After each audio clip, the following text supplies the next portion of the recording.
and it's day one and you walking in there on the first day, man, you in there, man. But you feel something.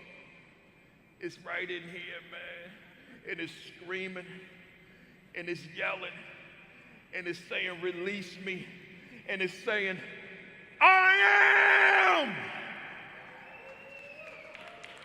the number one determinant of the success or failure of my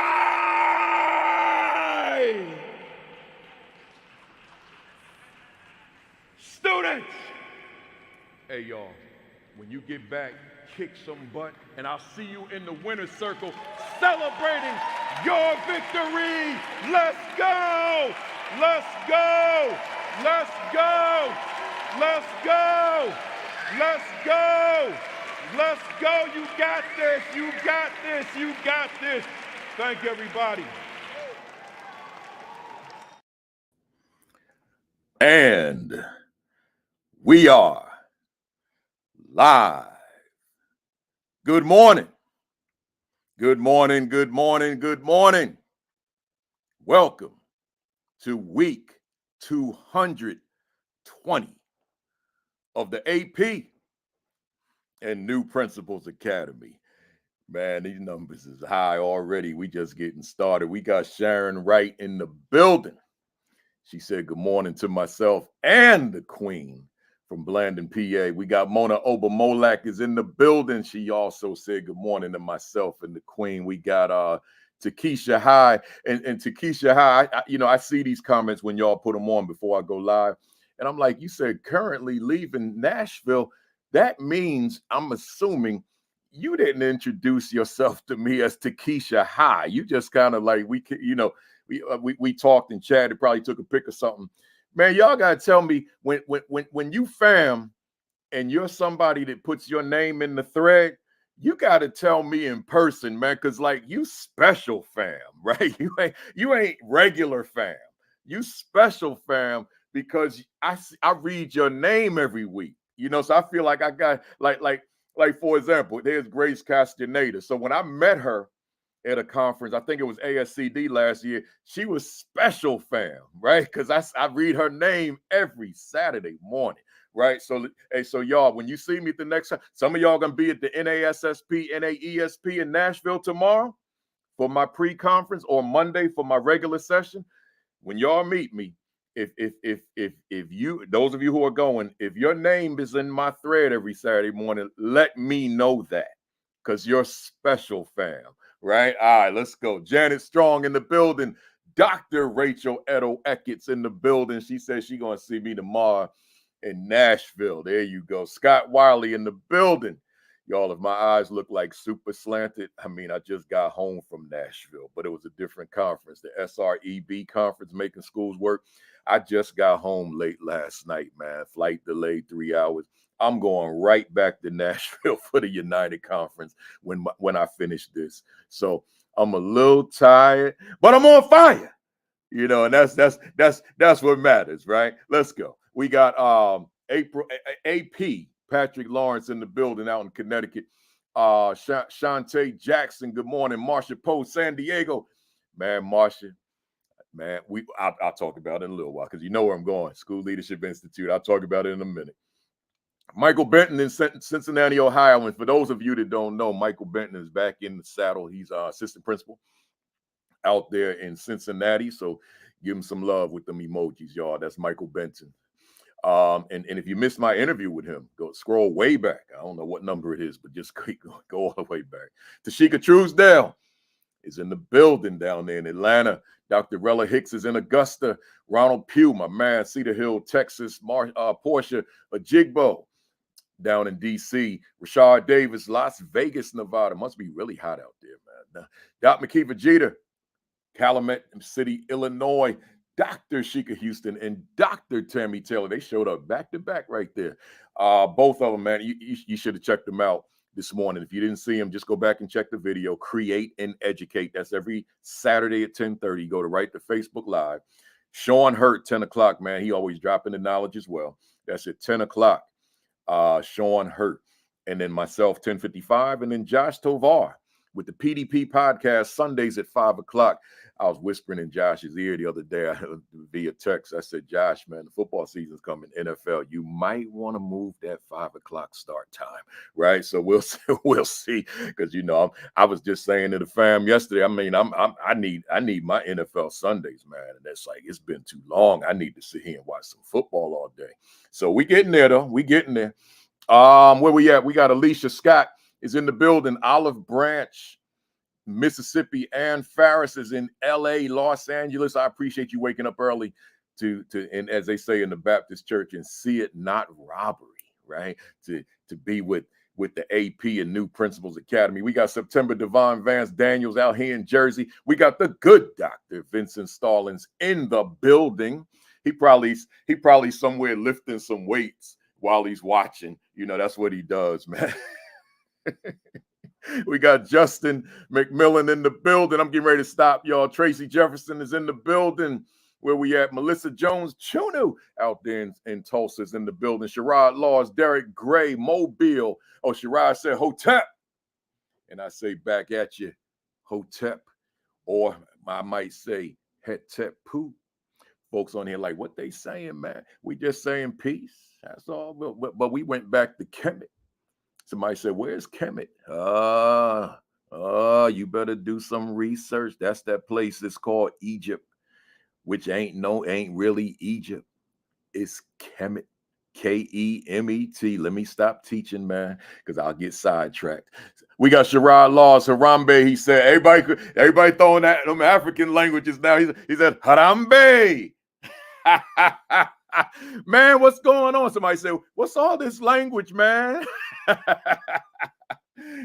Harambe means we will pull together in a spirit of unity, right? Rainey and Levinson said, man, I ain't heard this stuff from Kafele in a long time, man.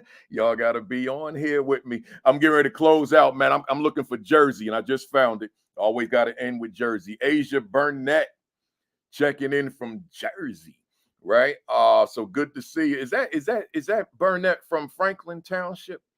I think it is. I can't see the profile pic, but if it is, good to see you. Good to see you.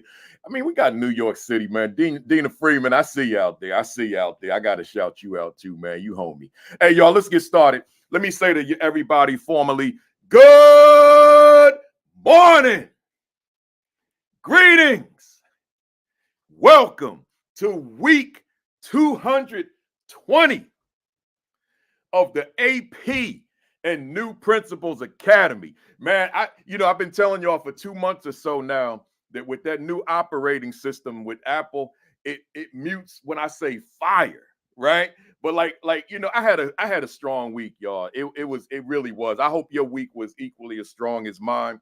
So I'm gonna let the operating system mute my word fire, because I really want y'all to know how I feel, because I want you to feel the same energy. So I'm going to let you know real quick that I'm on fire! Woo! I'm laughing more at my son than I am myself. Because he know I'll be sitting here real quiet. Then he'd be like, all right, watch Dad flip out, right? So I see you, Rainey. I see you, Leverson. They're like, that ain't how he was at North Tech in Truth, man. Hey, look, I told y'all off camera, I'm outside. Like I got to keep that posture when I was in the building, man. But I ain't leading teenagers no more. So I can let it rip. And that's what we do. And I could laugh a little bit more too. Hey, y'all, forgive me. I got 2 former staff members in the wings, man. It's a little bit different when you got the former staff members in the wings, man. Because they don't see you like this. Y'all see me on Saturday. They don't see me like this unless they tune in, but they may not be this early. Let me get going. Hit that share button. Hit that retweet, man. I see you, Haley Elaine Couch. That's my milking sister. Hit that share button. hit that retweet, hit that reshare. I really shouldn't be telling y'all to hit those buttons because I'm weaning myself off of those platforms. Hey, y'all, listen. I'm gonna go through my rundown. We got the big topic today, man. So I want to get to it, but let me go through this. But let me say this to you: if you're watching right now from Facebook or Twitter, do me a favor, get off of there. Like, go over to YouTube, AP and New Principles Academy. I put the link right on my page this morning. Get off of there. Go to YouTube for me, right? And I'm gonna let you in on a secret. I'm gonna whisper this one. A lot of y'all, you always you write me and you say you want to bless me. You say you want to send me a Cash App donation. A lot of y'all. That's what y'all do. Or you see me in person. Can I send you something? Well, look, here's how you can gift me. I do monetize on YouTube. I do. But I'm not Shannon Sharp. I ain't Stephen A. Smith. I ain't Jay-Z. I ain't all these people. I don't get them kind of views. Right. So my little $100 check ain't really much, right? A little $200, whatever it is, depends on the week.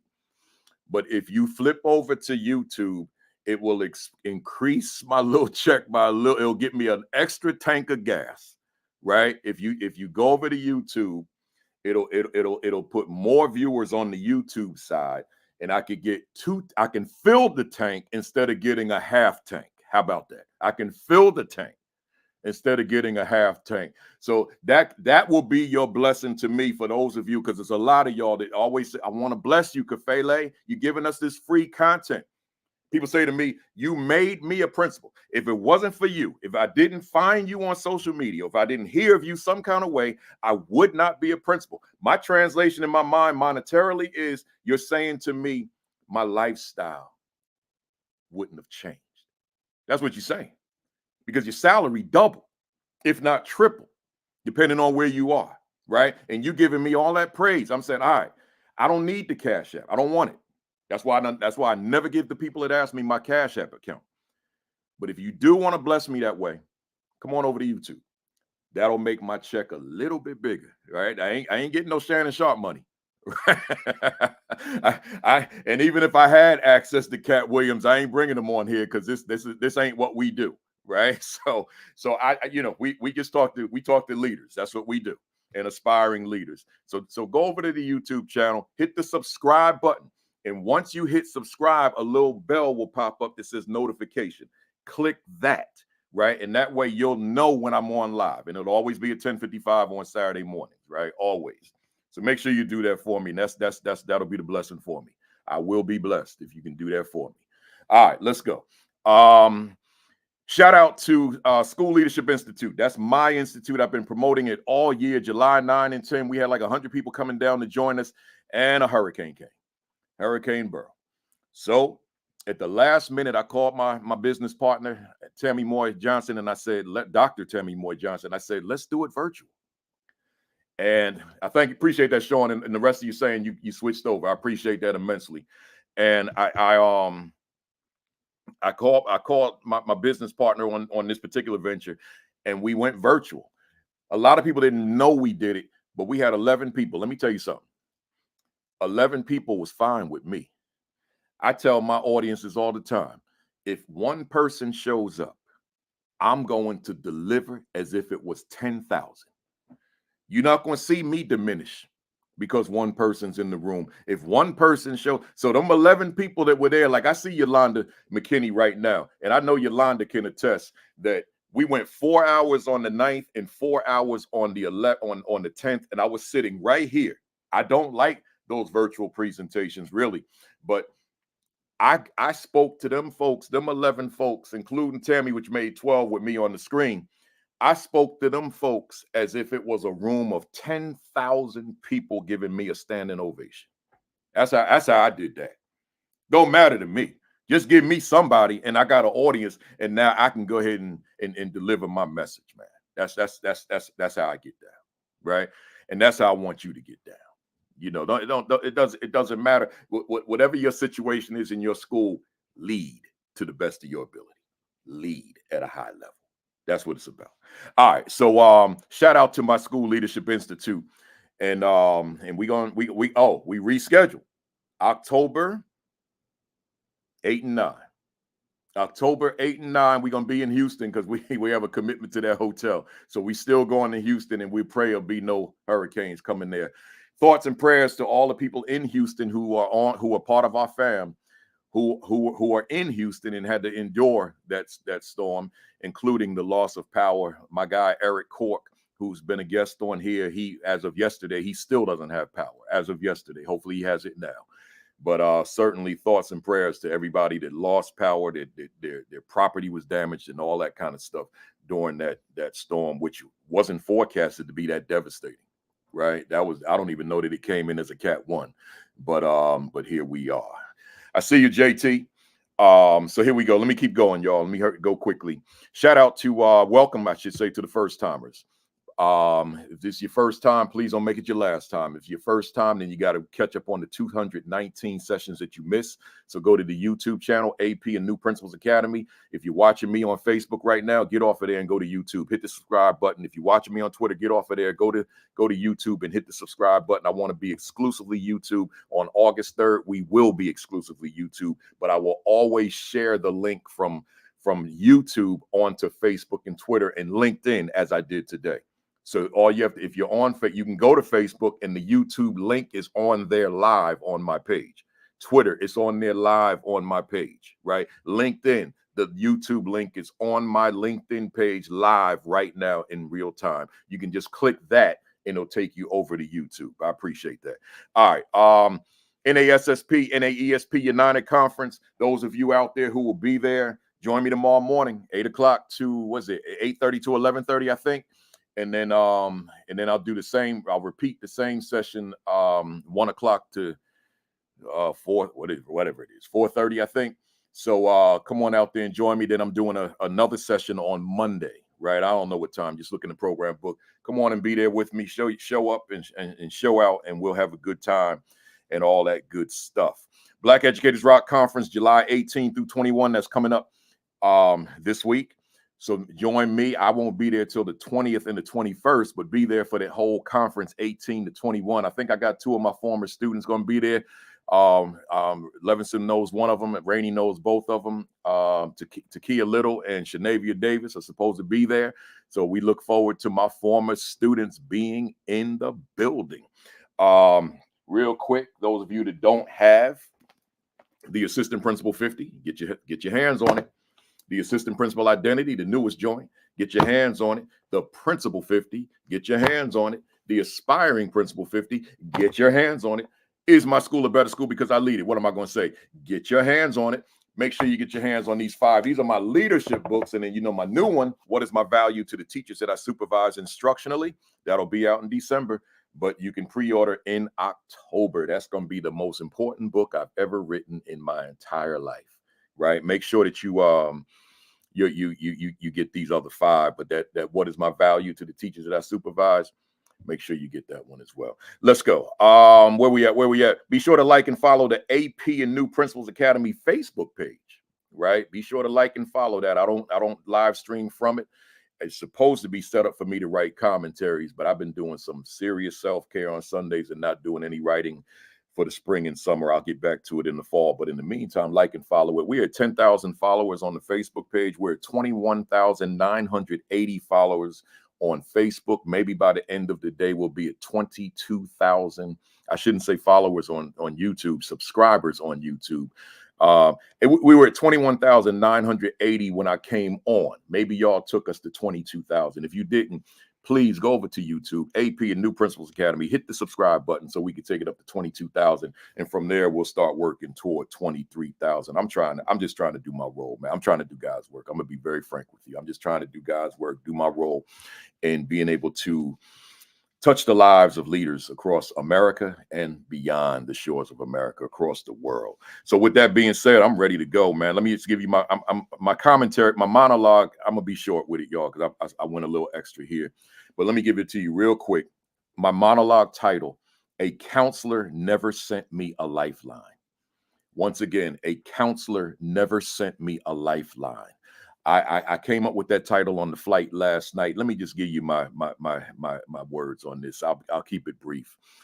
You all know, if you've been on it with me for a while, you know my story. You know that high school were my worst years, right? Those are the worst years of my life. I spent 5 years in high school. I attended 4 different schools. I came out with a 1.5. I had issues going on. So high school was the worst. But figure 5 years. So I had counselors in year one, I shouldn't say counselors, counselor in year 1, 2, 3, 4, and 5. I know none of them, right? And I can throw middle school in there too. I don't know them people. If they're still alive and they came and sat on the front row of one of my keynotes and came up to me and hugged me and said, "I'm so proud of you," I'd be like, "Who are you?" I don't know. I don't know them, right? No counselor. Now, I want you to hear me, somebody. This is not to brag and boast. This is to give you context.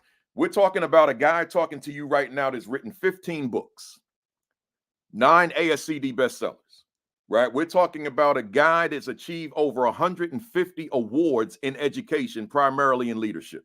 We're talking about a guy who's in the who's a member of the National Alliance of Black School Educators Hall of Fame, the East Orange, New Jersey Hall of Fame, the NJEA Award of Excellence, the Milken National Educator Award. And I can, and February 8th, 1998, Baruti Kafele Day in Dickinson, Texas. So, and I can go on and on. A turnaround principal, an internationally renowned speaker consultant, but a guy that didn't get a lifeline in high school from a counselor, let alone a teacher, right? So here's my point. My point is not to beat up on counselors, number one.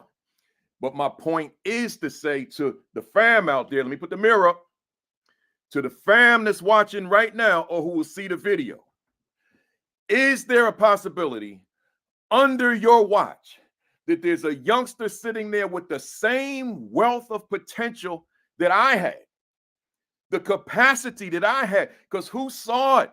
Who saw that the guy that was sitting there 5 years of high school, flunking every class, that was going to be internationally renowned, that was going to write 15 books, that would be considered National Alliance of Black School Educators Hall of Fame, East Orange, New Jersey, the inaugural class Hall of Fame?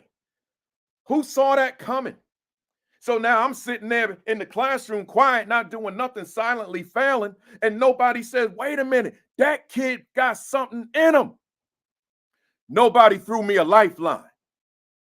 So therefore, I had to figure this thing called life out. I had to figure it out. The biggest regret, Rainey, the biggest regret, Leverson, that I have in all of my years of principal leadership is that I never shared this with the students, man. When I left it, I told the whole world. But I said, why didn't I tell them kids that I had the same stuff they were carrying?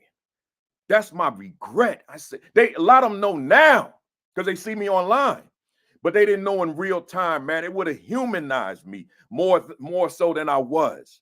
They thinking that he was always successful. Nah, man. I did more high school than y'all did. But they didn't know that. I kept it from them. Let me go a step further, because y'all three, my guests, y'all said you got some time. Let me just say this. It's like, I sat in them classrooms, Leverson.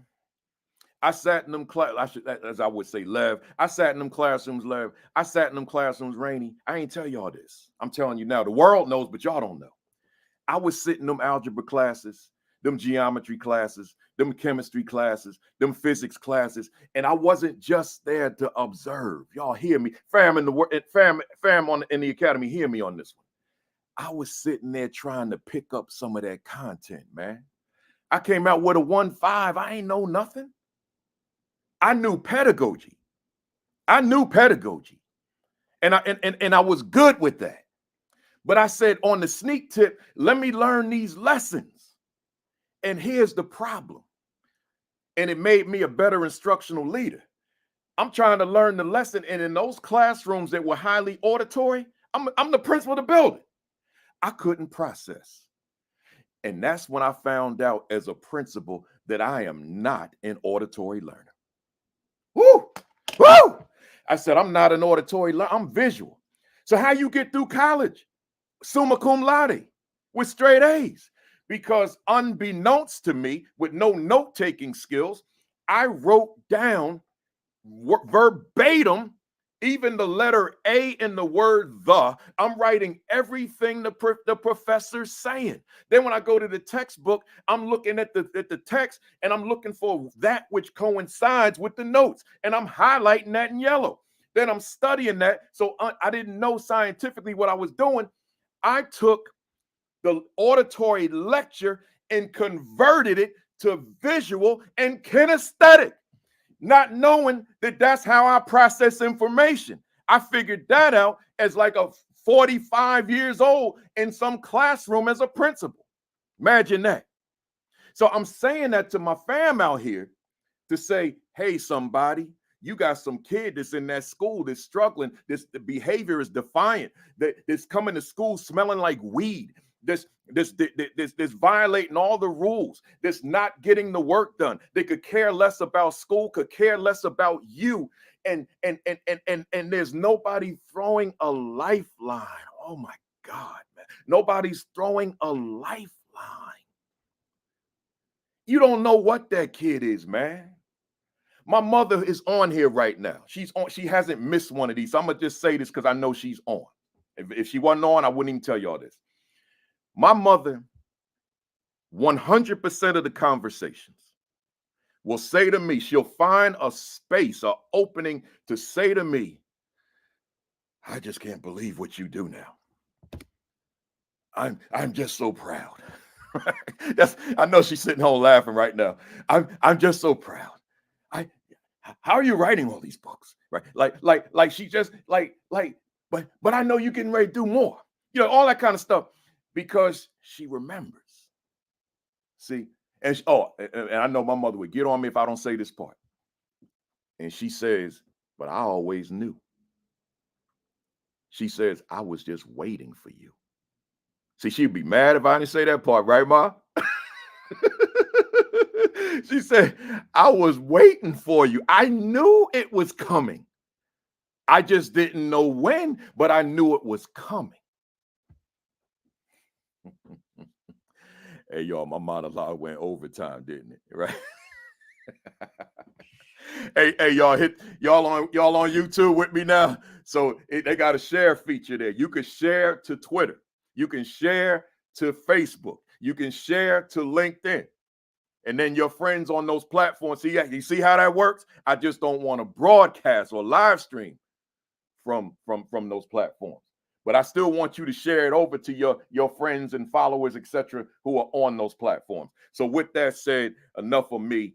I got the superstar guest in the building. Our topic: what principals need to understand about the role of school counselors. Here we go. Here we go. Here we go. We got the counselors in the building. I got the silliness in me, y'all. Let me get this out here. It's just seeing you and Lev, man. About to say, this is a different Kafele. This is different, Lev. This is different. Yes, it is. Let me bring it down, y'all. Bring it down. I like it, though. I like it. No, don't bring it down. Come on, let's go. All right, y'all. We're gonna get serious. We're gonna get serious because we got serious topic. We got serious topic. All right, listen. Good morning to the three of you. How you feeling? Good morning. Good. Good. Let me tell y'all, man. I want to tell you about the three before I go to their bios. Roberta Levinson. Lev, I don't know if you want to talk about your story or not. I meant to ask you that off camera. I'm gonna leave that up to you. If you do, tell me, and then that way I can introduce it. Your time. Okay. And then so Lev is superstar counselor, retired now, but she's a legend. And I don't say that because she's on here, and I don't know if you've ever heard me call anybody legend, fam, that's been on this platform, but she's a living legend in the counselor space. That's what she is. T. Rainey, who's really Dr. Rainey, but she's just waiting for that last piece, right? But she was one of my counselors, and she hadn't been in it as long as Lev. That's the only reason I'm not calling her legend, but she's legendary. right? And she did big things. And you know how, hey, fam, hear this for me. This is about the two of them. You know, when you got good people around you, you look better. Let me say it again. When you got good people around you, you look better. You get all the credit, but you know in your mind, it's them folks around you that got it done. See, I had great people around me, and these are two of them. But I want to tell you about Lakeisha Bird, because she wasn't with my staff. I was doing a day-long presentation in the Detroit area about, what was it, about a year ago now? No, less than a year ago. It was in the fall, It right? was like January or something like that. Yeah. It was So Lakeisha Bird was in my audience. I didn't know her, but she spoke, and I said, "Oh, she's sharp." And I went over to her in the break time, and I said, "I need you on my academy." That's how she's here. I stepped to her during a break, and she didn't know what was coming. She didn't know I was walking over there, right? And I said, I need you on here. That's what happened. So she's sharp. She's sharp. So our topic today, y'all, what principals need to know? What principals need to understand? I mean, I took the word, initially it said no, and I said, no is not a good enough word. What principals need to understand about the role of school counselors? I want to introduce you to my three guests. We don't have to keep a long bio, so don't worry about it. Y'all sit there, while I'm doing it, just hit the share button for me.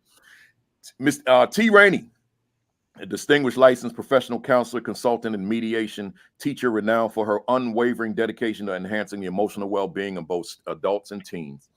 With a remarkable 23 previous years of experience in education as a school counselor, student assistant counselor, and English teacher, T has been a beacon of support for at-risk populations, guiding them toward paths of resilience and empowerment. As a doctoral candidate at Kane University, her research delves into critical areas such as racial trauma, social emotional learning, and wellness within educational and clinical settings.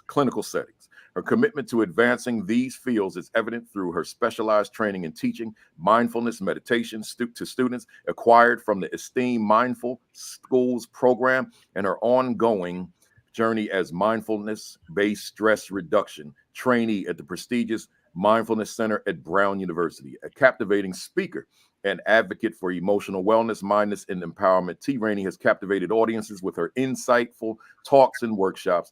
Alongside her professional endeavors, T maintains a thriving private practice in Maplewood, New Jersey, where she continues to positively impact lives. For more information about T. Rainey and her transformative work, I'm reading so fast, visit her website at www.rainey, and you see the spelling right there, Raney, www.raineywellness.com. Raineywellness.com. One more time, raineywellness.com. Miss Roberta Levison, when I walked into Sojourner Truth Middle School for the first time in January of 1998 as the new assistant principal, just a week prior, I was a fifth grade teacher. And I walked into this building as a assistant principal, and immediately the teachers treated me as if I had been there forever. Just raising concerns about this and that. And I'm like, man, I just stepped out the classroom. I don't know the answers to this stuff yet. I don't know the building, right? But that's what it was. But within that staff was Miss Roberta Levison. And I met her, and she was my right arm until I left there in 2022, right? Until I left, because I became the principal there the year in 1999, and she was my right arm. And that's and when I say that, I mean it. My right arm, right? Roberta Levison is a dedicated and experienced certified school counselor and a licensed professional counselor with a profound mission to assist students in overcoming obstacles related to academic, behavioral, emotional issues, and diagnosed disabilities. With 40 years of educational experience as both a classroom teacher and school counselor, Ms. Levison has devoted her career to fostering one's success through trust and relationship building. She specializes in supporting children, adolescents, and young adults struggling with anxiety, ADHD, depression, trauma, grief, and other mental health issues. Her compassionate approach ensures that each client receives the tailored support they need to thrive. In addition to her counseling role, Ms. Levinson volunteers in an array of organizations. She serves as a lead responder, providing immediate and effective support during tragic circumstances through Traumatic Loss Coalition, and serves as a disaster response crisis counselor and a member of the domestic violence response team. Ms. Levinson's commitment to her students extends beyond the school environment. She's an active presenter at the New Jersey Counselor Association, RWJ Behavioral Health, Hope and Healing Program, and Jersey Shore University Medical Center, partnering with Neptune and Asbury Park High Schools to implement, that's in Jersey, folks, to implement supportive programs. Currently, she works for the YMCA of Greater Monmouth County as a mental health clinician and clinical supervisor, and maintains a private practice. Ms. Levinson resides in Marlborough, New Jersey, where she continues to impact the lives of her clients with her expertise, compassion, and unwavering dedication. Rainey and Lev, did y'all know each other at all? We've met a few times. Yes. Okay, all Yes. right. Keisha Bird, currently a counselor at Way Academy in Detroit and Southwest Detroit, where she plays a pivotal role in the support that's needed for the children at both school locations. Keisha has an extensive background in supporting children, young adults. She graduated from Michigan State University in 2010 with a bachelor's in social science. She started her journey working with our younger community when she began working with Grow Detroit's Young Talent back in 2016. That led to her changing career, where she started with the state of Michigan within the foster care department. After almost 5 years of growing and learning in that position, she began school counseling, which has made a huge impact on her awareness of how passionate she is about our young people. For the past 2 years, she's worked 2 jobs that impact our younger generation. While counseling and support during the day, Lakeisha has also a suicide crisis counselor at night. Let me read that again. While counseling and support during the day, Lakeisha was also a suicide crisis counselor at night. She continues to push further in her overwhelming love to be the support that's needed for our children. She makes sure she's speaking on suicide awareness and mental health whenever she gets a chance. Strong bios, y'all. A lot of good stuff there. We are ready, folks. If you and Sharonda, I appreciate you taking care of that. So there's Rainey's information. We fam out here, the 3 of y'all, and we got folks on here to look out for each other throughout the broadcast. Let's get to it. Hit the share button, hit the retweet, let them know we are here. Hey Rainey, and I'm only calling you that because that's how we know each other. I understand. And when I can call you Doc officially, then we transition. Or can I? Can I call you that officially yet? You can call me that in September. Okay. All right. In September, so I'm definitely going to do that. At this juncture of the live stream, it's customary for me to ask the guest, as an educator, who are you? That's my normal question. The 3 of you are educators, but within the realm of education, here you are, these counselors. So I want to ask you something. Rainey, as an educator, if I were to ask you the same question, but as a counselor, who is T. Rainey? Does the answer shift at all, or is it the same answer whether I say as an educator or as a counselor? What do you think? It's the same answer. I feel like my work is more a mission. I feel like it's led by God. And so education just happens to be the vehicle, whether I'm working as a therapist, it's just the vehicle, but the mission is still the same. So, and I think that was one thing I got so excited listening to your monologue, because it's been such a long time since I've heard someone just speak from the place of the mission of why we are all here. And that was very inspirational for me when we worked together. So I will say that. I appreciate it. I'm going to go a little bit deeper with you before I go to Lev. Got the mirror up. So you see them as one of the same, you counselor and educator. So when you look into your mirror, when you proverbially look into your mirror as this counselor that you work so hard to become, and then work so hard to be when you were in that role in the schools, who was, and as I knew you, Tennille, but who was T. Rainey? And who were you? You know, it's interesting because I would go in and pray to be a blessing to someone.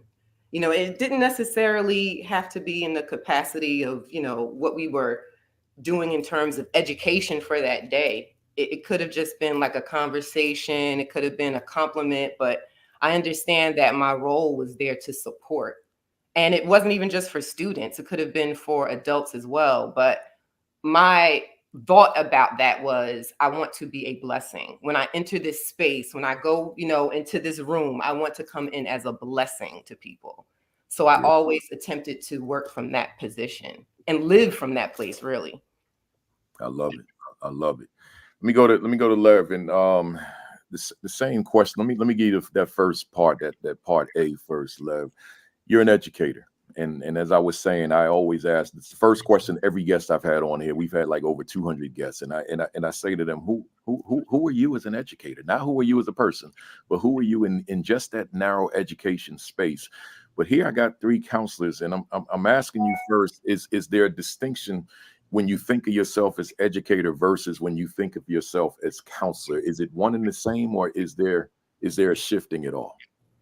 It is the same in the sense that when I'm counseling in private practice or for the YMCA, I focus on psychoeducation.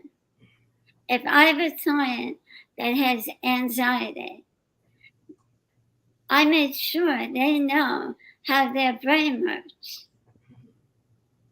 And by knowing this information, I believe they're able to overcome their challenges much, you know, in an easier way, a more informed manner. Wow. Wow. So, as I said with Rainey, got the mirror up. So who is this person, counselor Roberta Levison? Who are you in that capacity? I am determined to make a difference. I guess this is where I'll introduce what you were referring to earlier. Tell you what, before you do, let me say this to the fam out here, because I want them to get a full context. Folks, you all know I'm from East Orange, New Jersey. East Orange is one of the blackest cities in America, right? It's not a large city. It's 3.9 square miles, but it's densely populated. Roberta Levison, I don't think there's a student in East Orange that went to Sojourner Truth Middle School that would have a bad thing to say about her, right? It's that level of love for this woman. But as she's getting ready to tell you, she went on a field trip that changed her whole life. I wasn't there yet. I met her after the field trip, but I'm gonna give it to her. I'm gonna give the microphone to her, because I want you to have this context for this session today. So, Lev, it's yours. So, as Principal Kafele just said, I went on a field trip with my students in 1988. It was a camping trip. And I contracted the virus at the camping trip. And at first, I was dehydrated and put to the hospital. But then I became paralyzed and diagnosed with Guillain-Barré syndrome or Guillain-Barré syndrome. So I was completely paralyzed. I was on a ventilator for 3 months. I was straight and in intensive care for 3 months, and then moved to JFK rehab in Edison for an additional 9 months. During the time where I was recovering, that's when I went back to school for my master's in counseling. I had known the whole time I was teaching that there was more to education than academics. And that's why I did so. But my challenges as a disabled person were incredible life lessons for my students and their families. So, I don't know, is there anything you want to add? Anything in your what? Is there anything you want to add to my story? Or Definitely. So therefore, folks, we're talking about now a counselor who's fighting her own disability that she wasn't born with, and she's in a wheelchair 100% of the time in the school. So she's but and we were in a school where it's 3 schools within a building. So there are common areas such as cafeterias and libraries and auditorium and gymnasium, and there are times that she has to get to those places. So the beauty is the wheelchair is electric, but there are times when I guess you were using the ones when kids can push it, right? Right. There's always youngsters that want to help out, so we had that kind of family, that kind of love, and she's able to get around and do the work she did, and the disability was never an impediment to her effectiveness in what she did, right? So here you are, and I'm gonna tell you this one more thing, and then I'm gonna go right over to Lakeisha. When I was, I've known Lev since '98, but when she sent me, I don't know if it was her information, so it had her signature, so it had her letters next to her name. Alphabet. It was sincerely the alphabet, y'all. I've never seen anything like that before, with that many next to somebody's name, just in terms of all them credentials. But again, just to drive it home, this is something that happened on a field trip, man. She just went as a chaperone of a field trip, and this was the result. This was the consequence of the field trip. But she's made good. She lives a regular life. She's a Jets fan. You still go to Jets games? Sure. Yeah, she's a Jets fan. She's a Knicks fan, right? And would that make you a Mets fan? No, I'm not very interested in baseball. Okay, so she's a Jets and a Knicks fan, and she lives regular normal life, right? Good stuff. But you're gonna hear some good information coming from her in a little while. I want to go to Lakeisha Bird. And do you prefer Keisha Bird? Keisha as opposed to Lakeisha, or it doesn't matter? Yeah, there you go. Keisha, same question.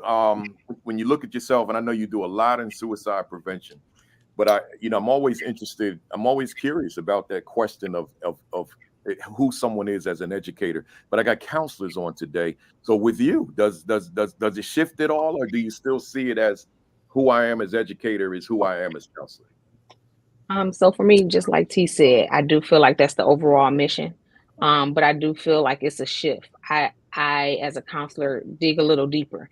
Sometimes teachers can't really handle the one-on-one thing, and I'm more concentrated on the mental health, because that'll help the educational portion of it. That'll help the academics. If I can figure out what's going on with them, that may be able to shift what the teachers are teaching or how they're teaching them.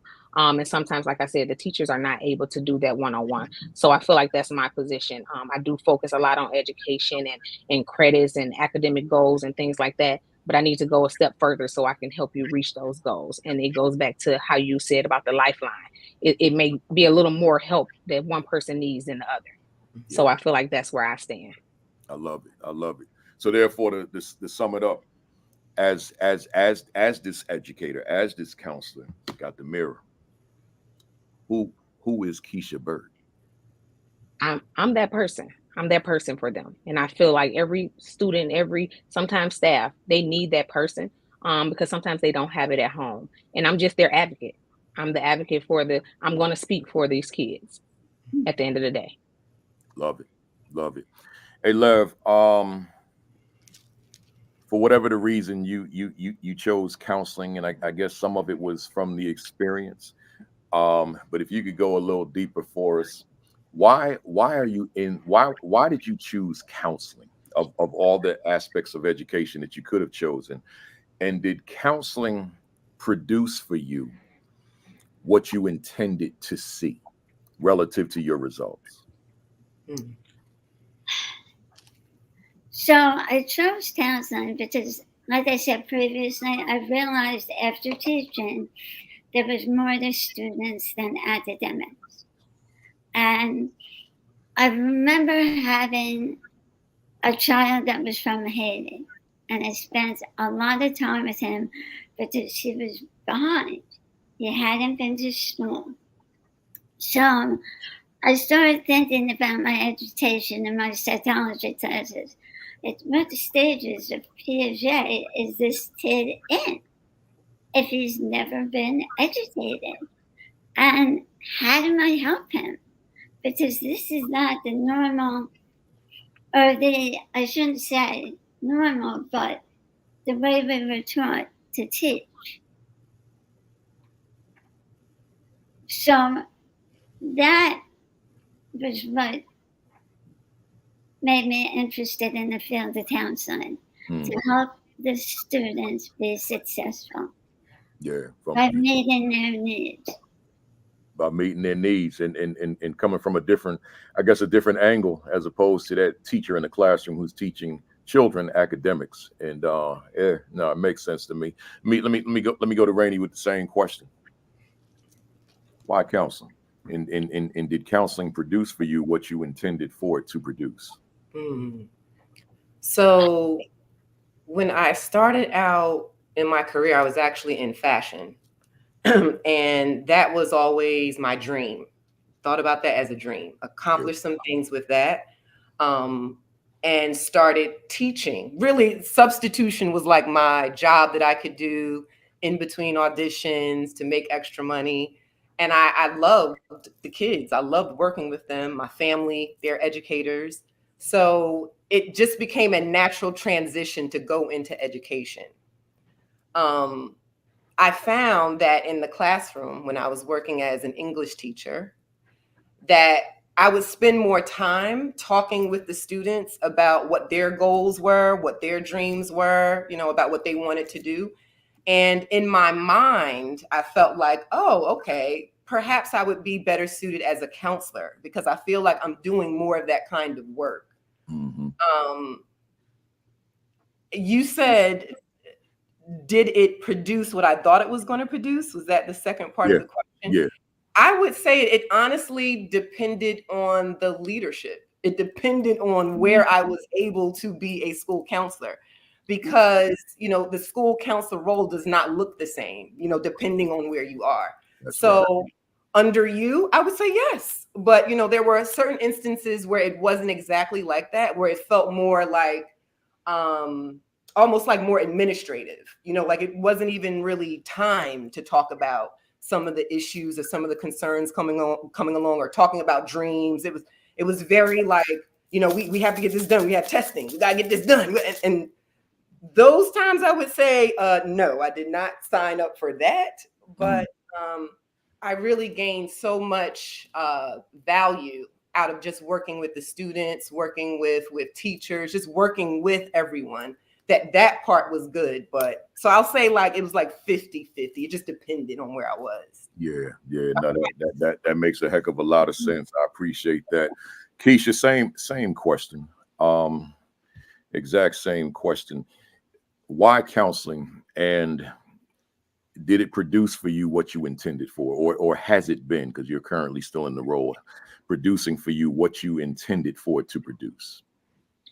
So for me, I started off in HR. I was doing recruiting type thing, the paperwork type thing, the admin type thing, and it wasn't fulfilling.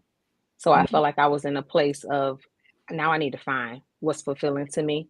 And then in that same role, I was able to transition and work hand in hand with someone that was working with Grow Detroit Young Talent. They call it GDYT, and they work just with our Detroit young people. And I'm like, This is it. It kind of put a light bulb, a light bulb went off. And I'm like, I really want to work with kids. Still wasn't sure on counseling. But as I built relationships with kids, I would start having them, set different goals. Like outside of the Grow Detroit Young Talent was for them to find careers during the summer, during their summer break. So that's how it started. And then from there, when I went to foster care, that's what did it, because that was more along the work of social work. So I was getting the one-on-one time with these kids, trying to motivate these kids that really have severe issues, severe trauma. And I'm like, this is it. This is what Lakeisha Bird is supposed to be doing. This is fulfilling. This is me feeling like I'm being a blessing to someone. And the attachment that I had with some of these foster kids that had been through things that I couldn't even imagine as an adult, and for them to look at me for support and look at me for guidance and just to build that rapport with me. I mean, I had them calling me just on my personal cell. Like those were the type of relationship I was building with my kids as well as their parents. So that set the tone for the counseling. I had tried to do the substitute thing, but like T said, teaching wasn't for me. I needed something a little deeper. I needed the one-on-one and to kind of get in these kids' heads, try to motivate them, because I was working in a school that they didn't have the support that's needed, quite like I am now. They don't have the support at home. School is not a priority. Working is not a priority. The streets is the priority. So me, I need to fill them up with something more, something greater, and kind of give them some better motivation. So right now in my position, I do feel like it's giving me what I need. I'm still growing. I'm still learning. I'm still doing different trainings, but I am getting what I needed and I have the right support. They're putting me in the right places, putting me in the right trainings, obviously, because I'm here today. So I'm getting what I need. I'm still growing. I have more to learn, and I'm willing to learn more. So right now, I can say that I'm in a good place. I love it. I love it. Hey, fam out there, hit that share button. If you're on YouTube, you can share it right to Twitter, Facebook, or LinkedIn. If you're on Twitter, Facebook, or LinkedIn, jump on over to YouTube, because we're gonna eventually wean off of Facebook and Twitter. I'm already off of LinkedIn, so come on over to YouTube. Now, let me school somebody out there, because I'm not seeing the comments the way normally, and I think that's because folks don't know how to use the YouTube. There's a live comment on the YouTube channel. There's two places to comment. There's the one under the video that you see when you watch a YouTube video, but when you're watching YouTube live, there's a live feed, right? So just you comment right in the live feed the same way you would on Facebook, right? So just go there. I'm not on my phone to see it, but just go there. You'll see the live feed, and you just drop your comments the same exact way you would on Facebook. It just looks different, right? So, but also, if you know a counselor, tag them, because we're getting ready to get heavy into this. I'm in intro mode right now. We're getting ready to get heavy, but I got one more intro question. Let me start off with Lev. Lev, I went to grad school for the administration in 94 to 96. So I spent 2 years while I was teaching fifth graders in grad school, learning how to become a principal. And then I become an AP. I become a principal. And I learned very quickly that there's nothing about grad school that prepared me for the challenges, the obstacles, the pressures, the demands of urban school leadership, of children who were born in some very challenging situations, some very abject situations, but they wind up coming to your school. Grad school didn't prepare me for that. My grad school was on the job. That was my grad school, right? So on the job, I began to learn things and how to do things. And I'll say this to you, Lev, that was inclusive of supervising adults. What did I know about that, right? I'd never done it before. All I knew was teaching fifth graders. So I'm saying that to ask you this, and I'm going to ask the three of you this question. You two went to school, and as it relates to counseling, did counseling prepare you? And I'm going somewhere with this, by the way. Did counseling prepare you for the environment upon which you found yourself working? I'm not asking you, did counseling, did grad school, undergrad school, whatever it was, I'm not asking you, did it prepare you for counseling? I'm asking you, did it prepare you for counseling in the environment upon which you found yourself? Let me start with Lev with that one. I don't think so. Although you take the class multicultural counseling, that wasn't enough. I think you need to do your homework and know your students. Know their cultures, their backgrounds, their religions, whatever it is you need to learn, you need to do it on your own. I was fortunate because when she mentioned earlier the administrators, I had you, I had Butler, and then Stallings. So the amount, even the research on my own, combined with the speakers that you brought in and your dialogue, I learned, I knew my students, I should say. I learned an enormous amount Yeah. because I knew them. And there's one of our colleagues right there, Dr. Deetria Smith Sneed in the building. Yeah, and I agree with you on everything you say. You know, one of the beauties, one of the advantages in terms of just this conversation as it relates to Rainey and Lev is that I watched you for years, right? Both of you. So good stuff. Let me throw the same question at Rainey. Same exact question. Did school prepare you for the environment that you worked in? I would have to say no. School, as you said, it taught me about content. It taught me counseling theory.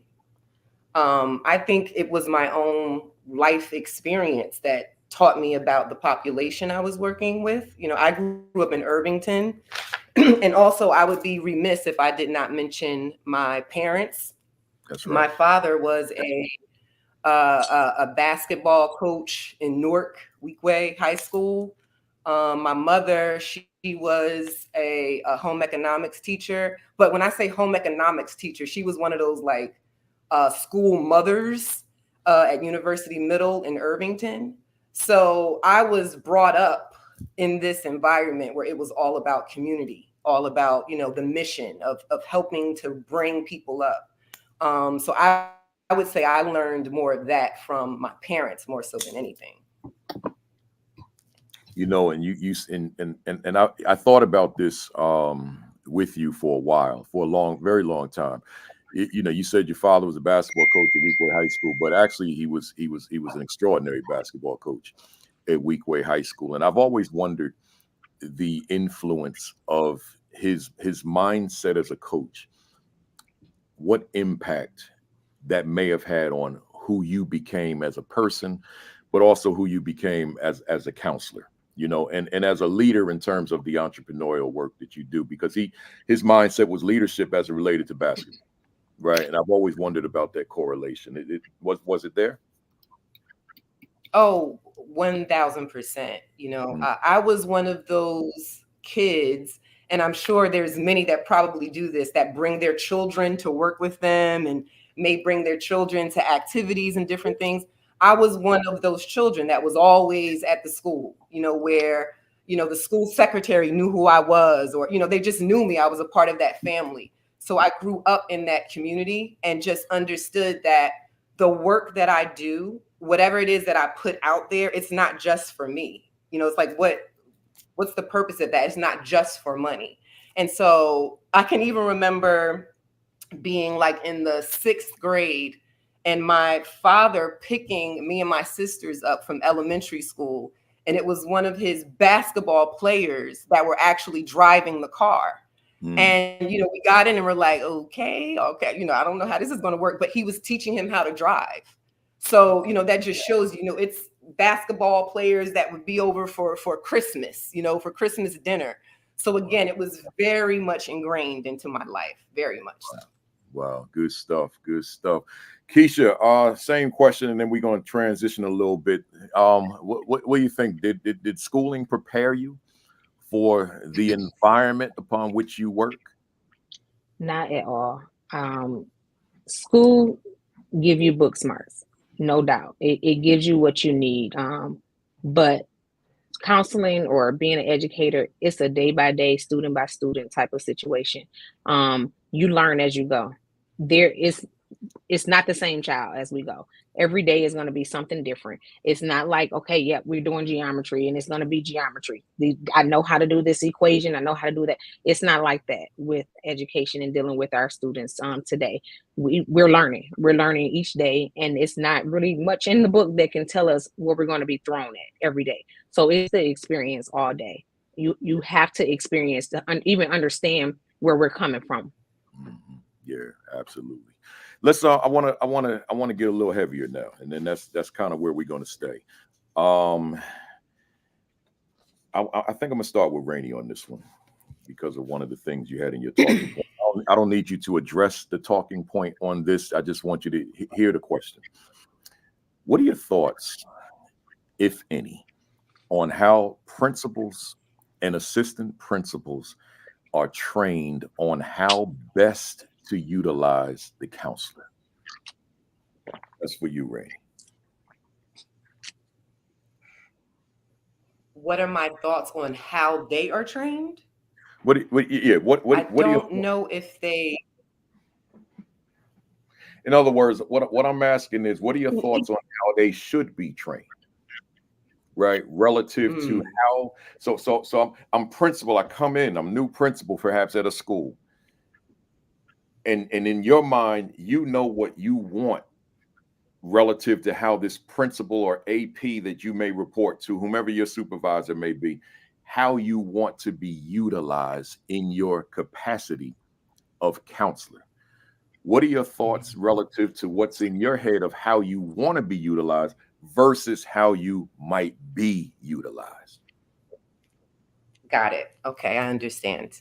Um, when I went into my master's program to become a school counselor, I was under the impression that I was learning things in order to work with students one on one through counseling, through mental health, again, assisting with career, their dreams, that sort of thing. When I actually got into the role, it really was not that.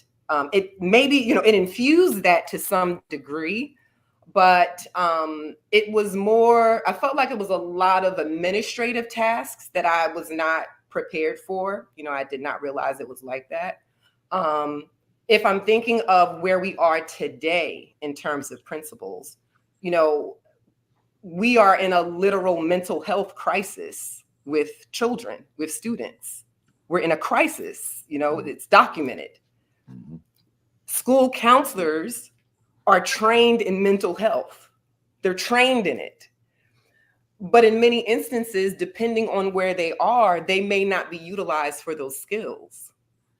So it's kind of like, why wouldn't you utilize someone who's trained for that issue? And I'm not saying like, oh, give the counselors more to do, because that's also an issue as well. I think you also have to look at the load that they have. But if there are any kind of issues, with mental health with your students, which they are, because this is like a worldwide thing, I think we have to be a little bit more creative with the staff that we have. There may not be funding to bring in programs, to bring in clinicians. It may not be possible, particularly in urban environments. So we do have to look at the staff that's there and look at the training that they really have and see where they could be utilized. More so because many of those school counselors probably want to do that kind of work. Yeah. Many of the counselors I've come across, they're actually like burnt out and tired of doing the more administrative tasks. Yeah. So I would say, maybe even just having a conversation with the counselors about that aspect of things may make a real difference, and they may find that they can get a lot out of the staff that they already have. I love it. And you said a conversation, it's probably ongoing, an ongoing conversation. Because I can think of one who may not like you think about a school where there's a whole lot of disciplinary referrals being written. The assistant principal is reading a lot of those referrals, all of those referrals, and acting on them, and that's the whole day. just dealing with referrals, and those issues may be deeper, much deeper than a trip to the detention room or suspension. And that's where you come in as counselors, and it just makes me think that therefore there's an education and enlightenment that has to occur where you teach us, right, that which we just don't know or maybe forgot or never really realized or don't really appreciate the strengths, the quality that you bring to the school every day. Because you know, there's another person in the building that I say, and this again was me not in the storm, but now looking at it saying, oh, the instructional coach. And I often say we misutilize that person. There are two people in the building that I say are so grossly underutilized outside of the assistant principal: the counselor and the instructional coach. And there's so much that those two individuals can inform and enlighten and educate the leadership on toward us being better and ultimately transforming a culture of a school through maximizing the utilization of these other roles instead of resorting to suspension all the time. You know, so I love everything that you just shared. It's great stuff. Let's go to Lev with the same question. Do I need to repeat it, Lev, or you got it? Yes, please. Yeah. So here you are. You got this principal in the building or assistant principals, but here you are with as a counselor, and you've got your knowledge base. What are your thoughts about what a principal, what an AP should know, or even how they should be trained to maximize their utilization of you?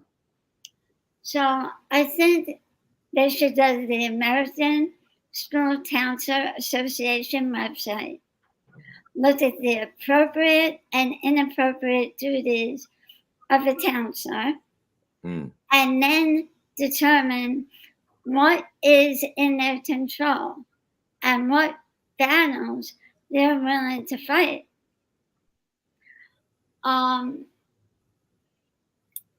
So there's so much to know about mental health. And one thing that bothers me is the amount of students diagnosed with ADHD. Now, does that assistant principal know that the symptoms of trauma mirror the symptoms of ADHD? Mm. So, familiarizing yourself with the role of the school counselor and what they can do. Are your students being misdiagnosed because your counselors are covering classes? And what are you able to do about it? Is it a financial thing that you don't have control over? Or was that the first person you went to when you needed to cover a class? You know, you said something that's worth repeating. Just for the fam, I want y'all to hear me. What Lev just said, she said the symptoms of trauma may mirror the symptoms of ADHD, if I said that correctly. Right? So now I could be diagnosed as ADHD, but I've got situations in my life somewhere that have created this trauma within my life, right? But I got labeled ADHD. So the issue has not even been addressed. It hasn't even been touched. I'm still going home to the same trauma. But you think I got attention deficit disorder based on the parallel that you described, right? So that in and of itself speaks volumes about why this session is so important. Because as leader, I may not have visited that website, or I may not have that information. I got access to it, but I may not have it for whatever the reason, right? So now going back to my other soliloquy, but I got the three of you on staff. Am I tapping into you? Are you my grad school? Are you my grad school curriculum? And you're enlightening me. Am I someone who can bow down and learn from someone that I supervise? Right? Or do I have too much pride for you to enlighten me, to educate me, to teach me that which I don't know? Right? So good stuff. Good stuff. Let me go to Keisha Bird, man. Same. What are your thoughts? Do I need to repeat the question? You good? I'm good. So I was really going to touch on what you just said. It really depends on the person, the principal, and how willing and open they are to learn. They need to come in with it. Yes, you have maybe a higher role, but you have to come in with a position like that with an open mind. You have to come in willing to learn each of your staff members. We have people that's in higher position. They just want to come in and dictate, but you don't know us. You don't know our role. You don't know the students. You don't know the needs of the students. So you have to come in there willing and ready to learn where you're at. Learn this environment. Learn these kids. And the counselors are your key people, because we know on a deeper level, not just, oh yeah, they just got a 1.5, but we might know why. And we're trying to get these programs into play to help them to better their education. So if you're not open to sit down with us one-on-one, monthly, weekly, however long it takes for you to get on the same page to utilize us in the right way, you have to be ready to do that. No, we are not substitutes. We shouldn't just be sitting in a classroom subbing a class. Don't use us because we're just another employee, another staff member that when something's going wrong, oh, well, go get the counselor. No, it may be something bigger going on that we as counselors need to do or need to be doing or handling, not just watching the class. So they have to be open. They have to be open to learn. They don't know everything, just like we don't know everything. Just because they are a principal doesn't mean they know and understand our role. It doesn't mean that they can actually do what we do. And sometimes they just don't know what we do. They come in and just feel like, okay, well, that's just somebody when they're in trouble, we can send the kids to. No, it's deeper than that. Deeper.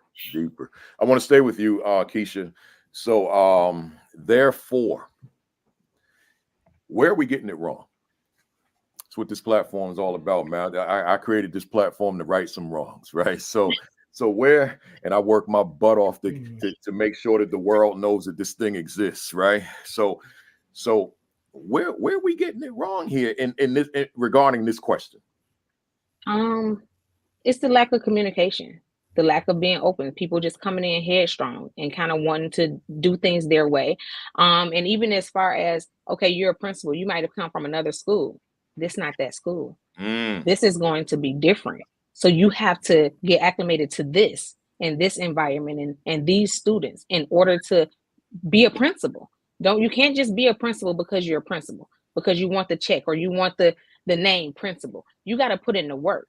If the goal is to help these kids, you have to utilize the people that's in place to help these kids.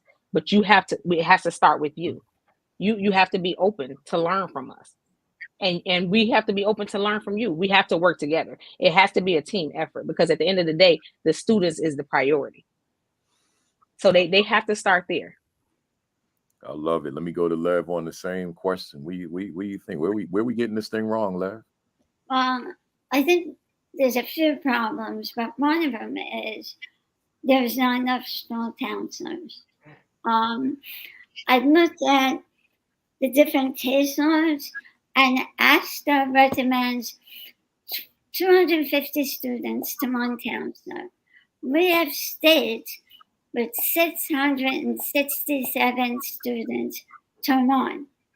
Wow. The average is 464 to one. So that's one problem. But again, it's educating the entire staff about mental health.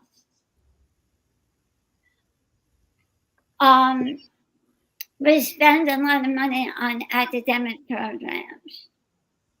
Personally, I think we should invest in executive functioning programs. How many of your students suffer from executive functioning deficits? Explain Explain that. time management, organization, self-control, flexibility. I'm trying to think. Task initiation, metacognition, working memory. I'm missing one or two. But basically, a lot of kids who suffer from traumatic events or ADHD struggle with time management. So something as simple as putting a timer in the classroom that has the red, the yellow, and the green. So when that hits yellow, the kids know, okay, we're going to be ending soon, so I'm going to have to get my things together. Because it may take them a little longer to do so. So again, it's about educating yourself to those around you. I love it. I love it. I'm gonna go with Rainey. Same question. Where are we getting it wrong, Rainey?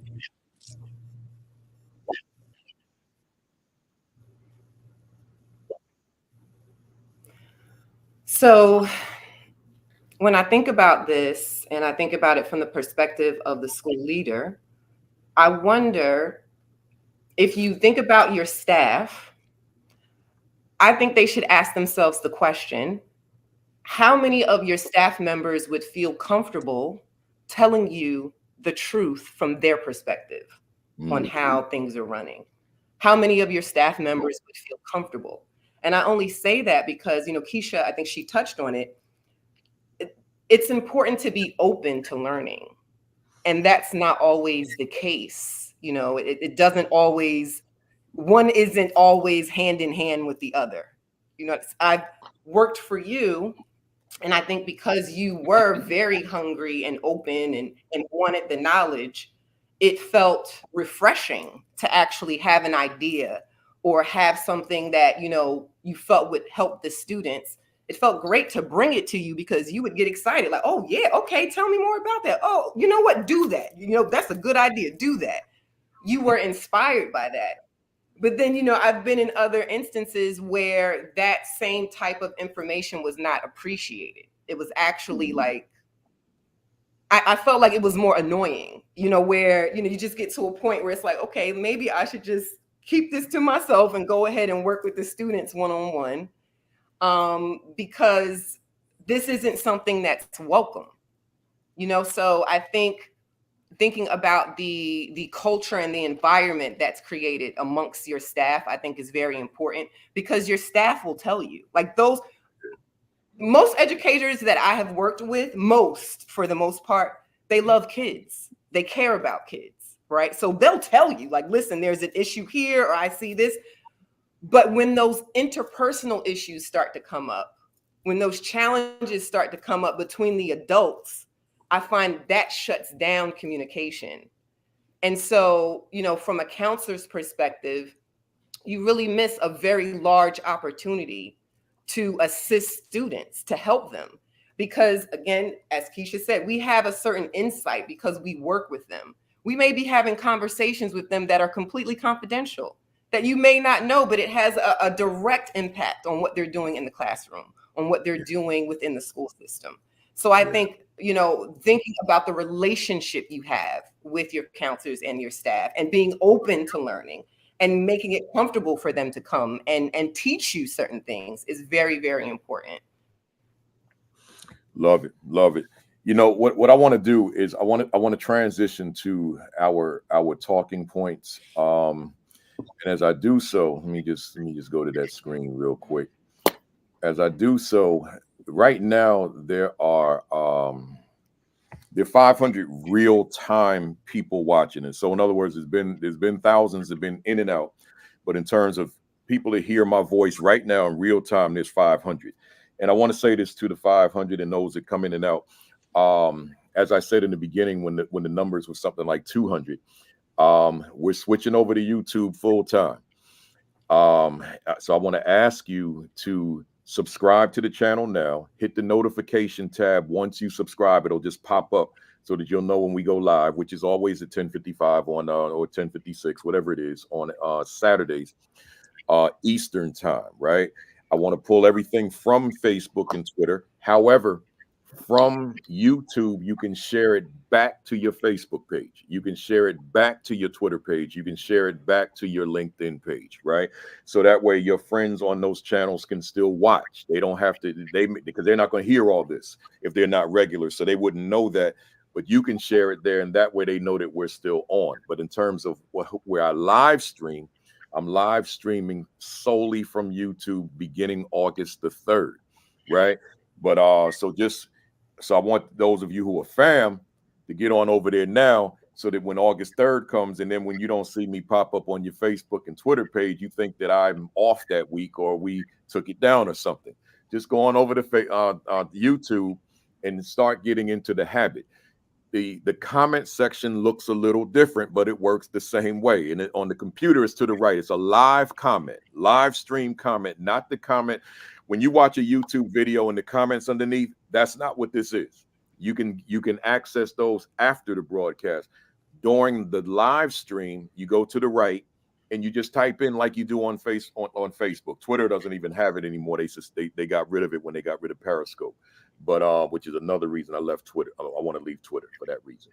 So again, go to YouTube, AP and New Principals Academy, subscribe, and then you good. You good. I just want to be in one consolidated place. And then again, like I said during my intro, for those of you, because there's a lot of you, they say to me, "Can I send you a blessing? Can I send you a Cash App?" And I always tell you no. I don't even give you my account. If you really want to bless me, then just go to YouTube, and my little $150 check that they give me every month would maybe increase to $200, right? I can get a full tank of gas instead of a half tank, right? So that'll be the blessing. I will be blessed by that. Enough said. Let's get back because we got some heavy duty stuff. I always ask my guests to send me some talking points so that I'm not just asking questions that are in my head. I may not be able to conceptualize the right question if it's an area that's outside of my area of expertise.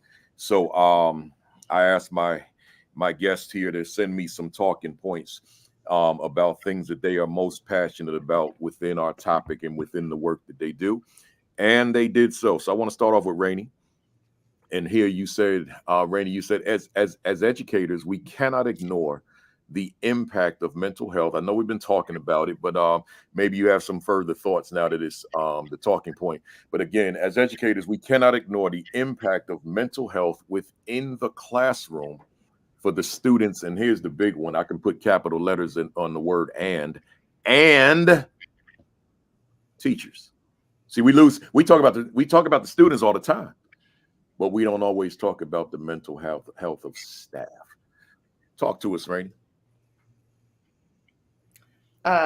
Yes, you actually highlighted the part I think I wanted to focus on, because I think we do focus quite a bit on the students, and we understand how mental health can impact them in the classroom. But we really don't talk about how the mental health of the adults impacts the classroom as well.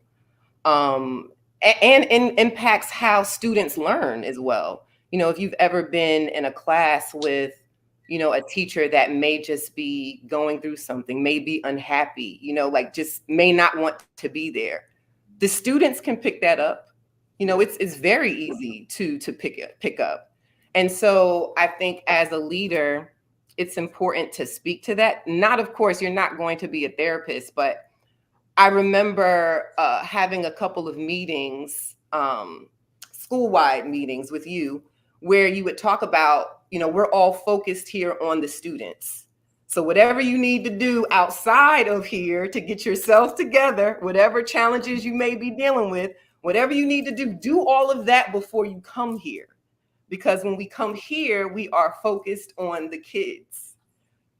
That was the only place that I heard that. But it's been relevant in every place where I have worked. And so it's just something that we need to speak about more, because it does impact the work that we all do. Yeah, absolutely. Absolutely. Any thoughts from anybody on anything that was just said? I 100% agree. Just like we don't know what these kids are dealing with before they walk through those doors, we don't know what the staffs are. A simple good morning can change somebody's day. A simple sit down, hey, how's it going? They may not get that. And sometimes, even with the kids, a simple hug, we still have to be professional. But I have so many students that come, and I think they don't get that at home. Yeah, So, even though we have to have boundaries and everything, sometimes they need that. Some of these kids need to be loved on, and some of the staff as well. Like they are really going through it. And sometimes work is their safe space. So I have staff come to talk to me, and I have no problem coming to talk to, having a staff come and talk to me, because sometimes they need that in that particular setting. And that might just help them help the kids that day. yeah, Because if they hadn't let it out, because maybe they just needed somebody to hear it, not necessarily looking for advice, because you may not understand what they're going through, but they might just need to talk it through, and they'll be okay. And yeah, the kids won't know that they came in here a wreck, but because they had that person to just sit down and talk to, it kind of helped change their day. that's right. Go ahead, Lev. Okay, I agree with both Tisha and T, but I wanted to add, when you talked about the impact of mental health, that sometimes in education we deal with the effect and not the cause. So, for example, I know there's been an increase in students experiencing school refusal. Well, the number one cause of school refusal is anxiety. So there are other things that we need to look at as well. There's so much, and just listening to you, to the three of you, it just reminds me again, from my vantage point as a school leader, that there's so much to know and so much that's not in that administrative leadership curriculum, right? So a counselor lens. See, I may come out of grad school with a finance lens, an operations lens, an instructional leadership lens, right? And a data lens and so forth. But I may not come out with a counselor's lens, right?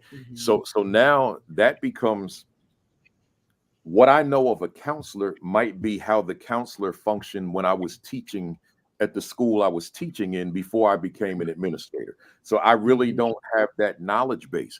Or if I saw the counselors who were heavy duty test coordination, right? Then I don't know. So I don't even know to ask the right questions because I don't have that knowledge base.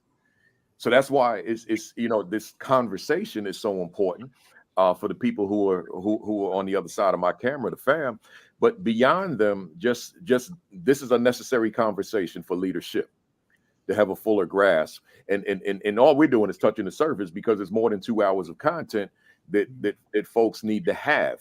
But it's just a necessary conversation for us to dive into.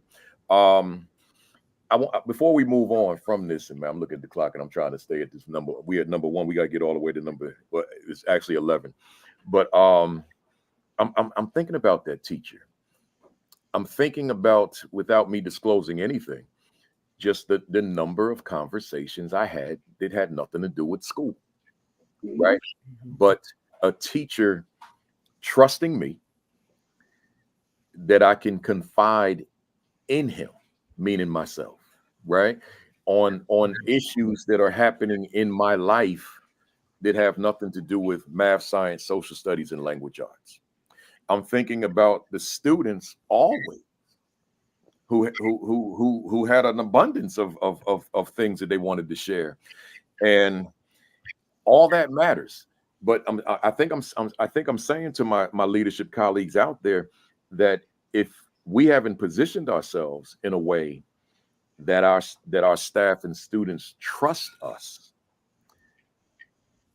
then I don't know who they're going to turn to. I guess somebody outside of the school.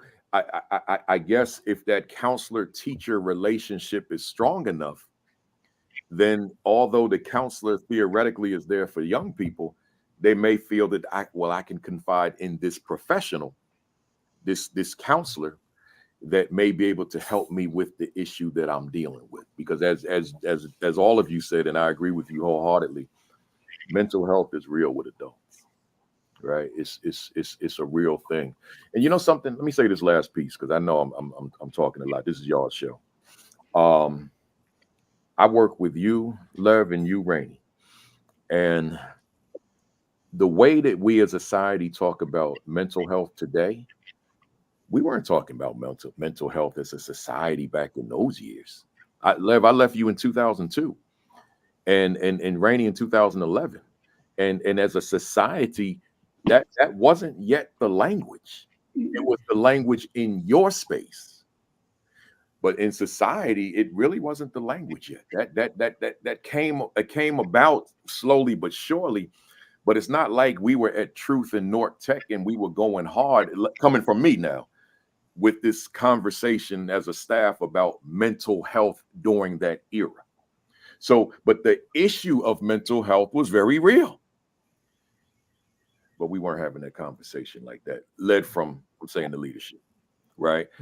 It's good how society has evolved, that we're having that conversation, right? But now we got to make sure that we're addressing it adequately, that that folks are benefiting from it. That's the bottom line.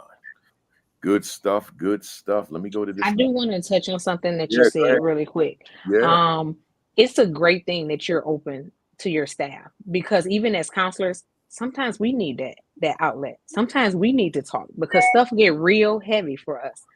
All these different emotions, all these different traumas that we're dealing with, because I am blessed to have a director that I can go to Mm.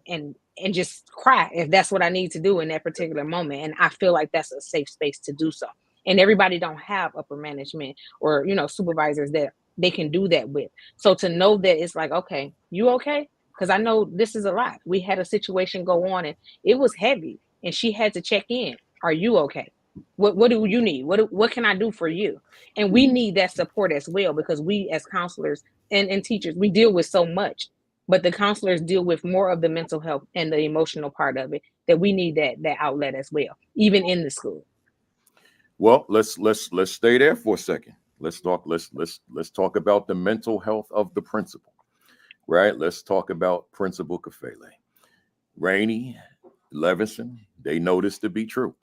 And if I probably should have called Laverne Johnson to come on here with us, but we'll get her on the next go round. But the days can be tough.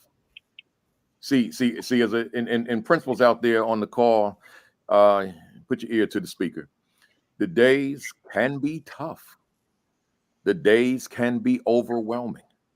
I don't care how close knit your team is, your administrative team, or you with your counselors, you with your staff. At the end of the day, as a principal, or you with your AP, at the end of the day, you stand alone. That's your school. So now, some days it's stuff happening. So where do I go? I just sit in Levinson's office with her. We ain't necessarily talking about nothing. Sometimes we are, but sometimes I just need to sit in that space. But then I move on to North Tech. And where do I sit? Where's my refuge? Right in Rainey's office, right in Johnson's office. We might not be talking about nothing. In fact, they usually have students in the room, right? And if they're not having a confidential conversation, I'm just in a corner.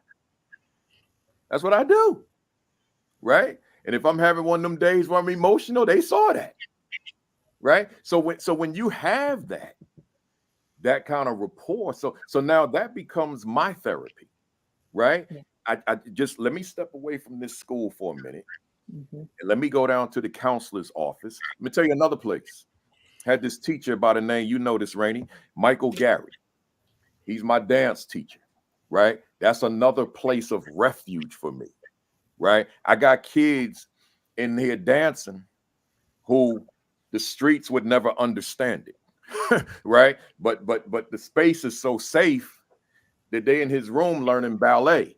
So now I'm in the room. I'm getting my therapy by watching that, and now I can go back out and lead. right? I got various different spaces in the room, people that I feel comfortable in letting my hair down, letting my guard down, and I can just go in there and just sit there, and then I can come back out strong, right? And so they were counselors for the students, but they played a role for the leadership. See, so I'm talking to the fam more than I am to my guest here to ask you the question rhetorically, or you can put it in the chat. Is that you? Here's the other way to ask the question: do you have an outlet? Because this thing called school leadership can beat your behind down. Do you have an outlet in your building outside of sitting in your office meditating and sulking? Do you have a human being that you can kind of be in that space, right? And of course, you know, like just a few of the names that I mentioned, I know that they're supporters of me anyway, right? So I know that that's a good space for me to go into, right? I know how I was perceived by Levis, and I know how I was perceived by Randy. I'm aware of that. So therefore, that's a good space because it's principal leadership, man. It's stuff, man. It's coming from all directions. It's stuff going on, right? And we handle it, right? D. Smith, let me put you up here. And we handle it. She said, and I have it now. It's my school social worker. See, same thing. And a lot of times, someone on the outside will not appreciate the pressure, the demands of school leadership. You know, they look at us as superheroes and all that kind of stuff. Superman, Superwoman, not knowing, no, we human beings. We just got this, right? So I love it. Good stuff. Good stuff. Any thoughts? Mr. Kafele, I do have a thought on that. Oh, she calling me Mr. Kafele, man. I'm sorry too. It's habit.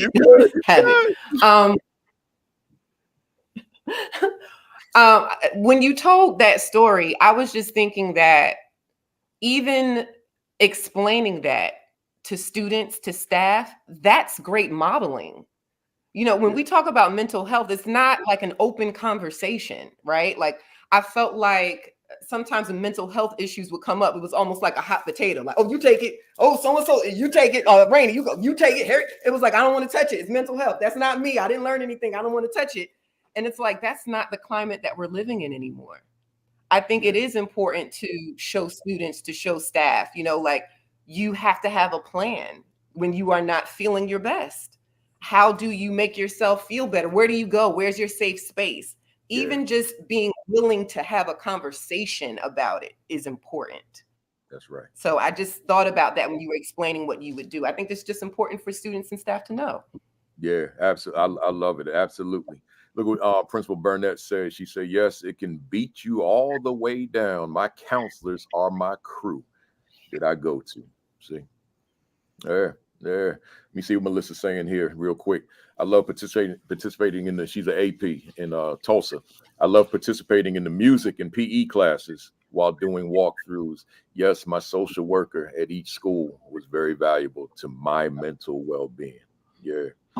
And I guess, and I won't open up this can of worms, but I'll at least put it on the table unless somebody wants to jump in here. Because now all of this conversation here begs the question: well, where does the counselor go, right? If we come into you, where's your outlet, right? So you know, that opens up a whole can of worms. I'll leave it alone unless you want to go there. But let me go to this next one, Levison. You said school counselors are highly trained mental health professionals. Mental health is coming up a lot today. Mental health professionals and should be utilized at their potential versus used to fulfill non-counseling roles and duties. I know we've talked about it, but I'm sure you've got more to add to it. I think, well, last week I was in a meeting with school-based clinicians, and one woman was discussing one of her clients that wasn't getting their needs met because the counselor, their role was filled with non-counseling duties. So, like I said previously, what is in your control? What can you change? What could you do differently so that all your students' needs are getting met? Yeah. The covering classes. I wasn't sure if I was going to mention this or not, but some counselors are required, are part of the rotation schedule for electives. It's mostly at the elementary level, whether it's art, phys ed, and then there's an SEL class. But what happens when there's a crisis? Yeah. And then you're asking the counselor to discipline because they have classroom management they have to deal with. So if they're disciplining, how does that counselor become that safe person? You can't do it. No. Yeah. Because they're looking at us as the punishment now. If Yeah. they're getting sent, now we're the punishment. Oh, you got to go to the counselor's office because of this, but not because of the real reasons. The bond has been violated. Exactly. And I don't know that you can retrieve it. It's like an arrow. Once you shoot it, it's gone. You can't take it back. You know, and I think that's where that is. Yeah. And anybody else want to jump in on that one? All right, let me go to my third one here. If I can go to the right screen, I'm all over the place. Here we go. Keisha, you said environment and lack of support makes it harder for our young people to make school a priority. So I probably touched on that earlier today, but for me, my school is kind of operated as an alternative school. So we have 6th through 12th grade, and we have a lot of people with behavior issues. But in counseling them and talking to them, they really do not have the support that's needed. Some of our parents are just not as hands-on as we would like them to be. And like I said, we have some as young as 6th grade. They don't have the support, and we are their support. We sometimes the educators are the only ones that's there to motivate them, to show them different ways, different avenues, talk about different careers, setting goals. They do not have that at home, and it really it hurts sometimes because some of these kids have so much potential, but they don't have the support at home that's really pouring into them, and all they have is us pouring into them. So we look at, yeah, this child is just so bad, and they doing this and they doing that, and we're always so quick to, well, they need to get expelled because they're vaping or because they're doing such and such. But we need to take a deeper dive into what's really going on or why they're doing this. Are they looking for attention from their parents that they're not getting? And then when we have meeting with parents and the parents have that, I don't care, I'm done with this child type attitude, now we can kind of see where the child is lacking. And they're just really not getting the support that they need. Not getting the support that they need. You know, I talk a lot of, and I'm gonna turn this over to you all for you to jump in here. But I you know, I talk to a lot of audiences of let's say that I'm in an environment where there's a lot of teachers, and this is kind of normal in a lot of places, a lot of teachers who have no familiarity whatsoever with the environment that the students come from. Right. I mean, none. And see, we'll have the conversation during the workshop, but it's the lunch conversation that I'm really able to go a little bit deeper. The disadvantage is the lunch conversation is only the people at the table with me. So that may be 4, 5, 6 people, but we'll have a conversation where I can ask the question, talk to me about your intimate familiarity with people that look like the students in your classroom, whether it was when you were growing up or now or whatever. And see, if I ask that question in the auditorium, then everybody can just sit there and look at me like I'm crazy. But in the cafeteria where we're sitting at the table and I'm right next to you or right across the table from you, you're going to be forced to answer that. You're going to have to, because you can't just sit there and be silent in a conversation with somebody, right? So they're going to answer. And in a lot of cases, the answer is, I don't have it. So I'll say to them, so are you saying to me, therefore, that your initial exposure, this is let me be very clear here. I'm talking to someone white who is new to the environment and has never worked with Black children before, has never been around Black people before. So I'm saying to them, because as they explain, you know, my community, my neighborhood, when I went to undergrad, I still gravitated to people who look like me. So now here I am in this school, such as Sojourner Truth, where we were, Leveson, where everybody in school was Black with a very small population of Latino students. So I'm asking the question, talk to me about your familiarity with people of this community before you became a teacher of the children of the community. And they'll say to me in so many cases, not 100%, but close. I didn't have any. So are you saying to me, teacher, that your initial exposure to Black people is the third graders that you teach? And they'll say, well, that's a funny way to look at it, but I guess that's my reality. Okay, fine. So obviously then there's learning to do, right? Because you're the teacher of children first, content secondarily. So now there's this learning to do, not in terms of generalizations and stereotypes, but there's this individualized, personalized learning to do to really understand youngster, but to understand youngster culturally as well. And that's a lot of work, but I haven't met the person yet to say that's not realistic. No, it's just different, because it speaks to what you said, Keisha, where if I don't know this youngster outside of 3 o'clock, then I don't know this youngster. I just know the youngster that shows up and is in my room from 8 to 3, if at the elementary level. If it's secondary, then for the 45 minutes that I got you. But life outside of that, I really don't know what that is. And all I got is generalizations and stereotypes that I learned from pop culture and the media, right? So I said all that to say I am right there with you, right? I just preached a sermon to say it, right? So and any thoughts, anybody?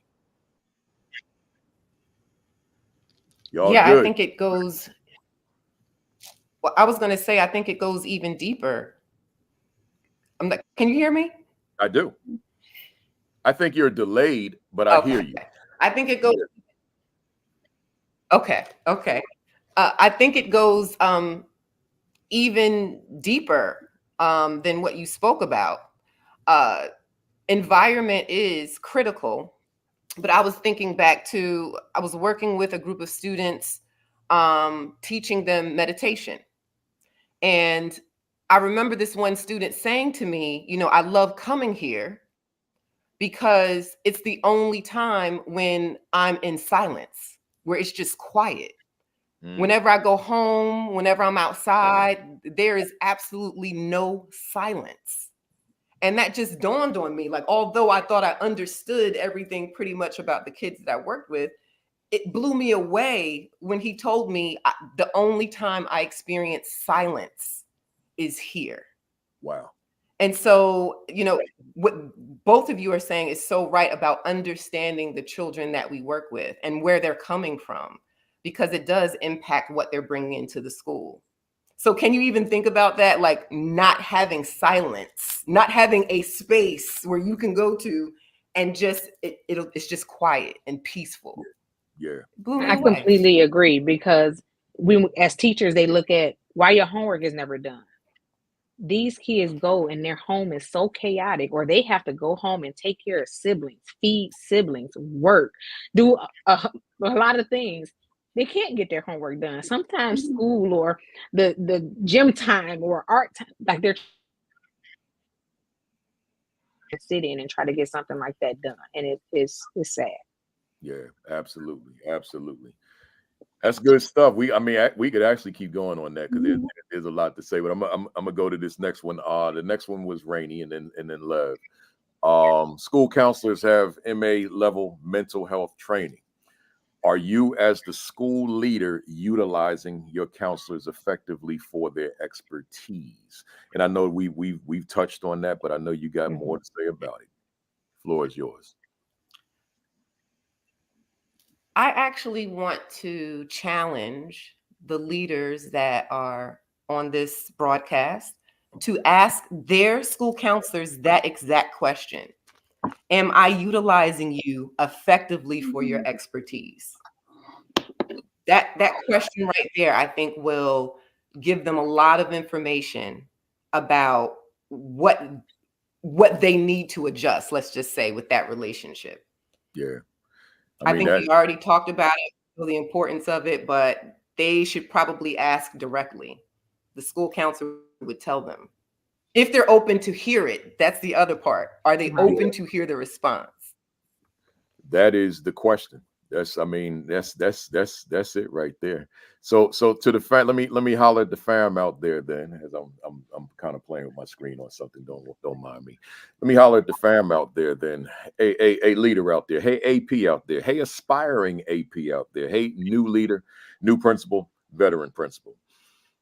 Are you, as the school leader, utilizing your counselors effectively for their expertise? Now, let me. There's some other groups I want to ask. Superintendents watch this platform. I'm aware of that. So therefore, I would think they're watching it because of the building level leaders that report to them. So there's valuable information here every Saturday. So superintendent, assistant superintendent, how would your leader answer that question? Right? Director, supervisor, how would your colleague as building level leader answer that question? Are you, as the school leader, utilizing your counselors effectively for their expertise? Professional development director in the district who may be watching now, or someone who may want to share the video with the professional development director. How does this question speak to professional development learning for the leadership, right, in your district? All that matters. It's a quintessential question. It's a question I think that should be delved into, as it relates to how we best utilize the counselors in our buildings. Good stuff. Anybody want to jump in? I thought you was getting ready to go, Lev. I was, but I'm trying to figure out how to phrase it. Go I ahead. guess I'm just thinking about collaboration and the need to do it so often. Administrators and counselors, how often are you collaborating? Yeah. Because this should be daily. However, we know, even if it's just in passing, but sitting down at least once or twice a week for a half hour is extremely helpful. What can we do differently? What's working? What isn't? Yeah, absolutely. Absolutely. Let me look what time it is. Let me keep going. I was getting ready to say something. Let me keep going. This one here, this is Lev. I'm gonna have to read. They only give you 200 characters on these posts, so I put 200, but I got to read the rest of it. So you said school counselors and administration meet on a regular basis to review data and to create interventions to close the achievement gap in academic performance, attendance, and discipline. Now let me find it here. Discipline referrals due to behavioral and emotional concerns. So what are you telling the fam today with that particular talking point? Basically, you need to know that, well, again, working collaboratively and using that data to drive your school counseling programs. Yeah. What are the interventions you're using? Are they individual interventions, classroom? Are you utilizing your community stakeholders? Yeah. How are you closing the achievement gap? And what do our students need based on the data? that as I don't know if we were saying this off camera or if it was in the beginning when we went on, when I said I'm a numbers guy. No, it was when I was talking about Facebook and all that. So yeah, that data, it matters. And I've been, at some point I'm probably this it's so many ideas are churning in my head from this conversation relative to my work.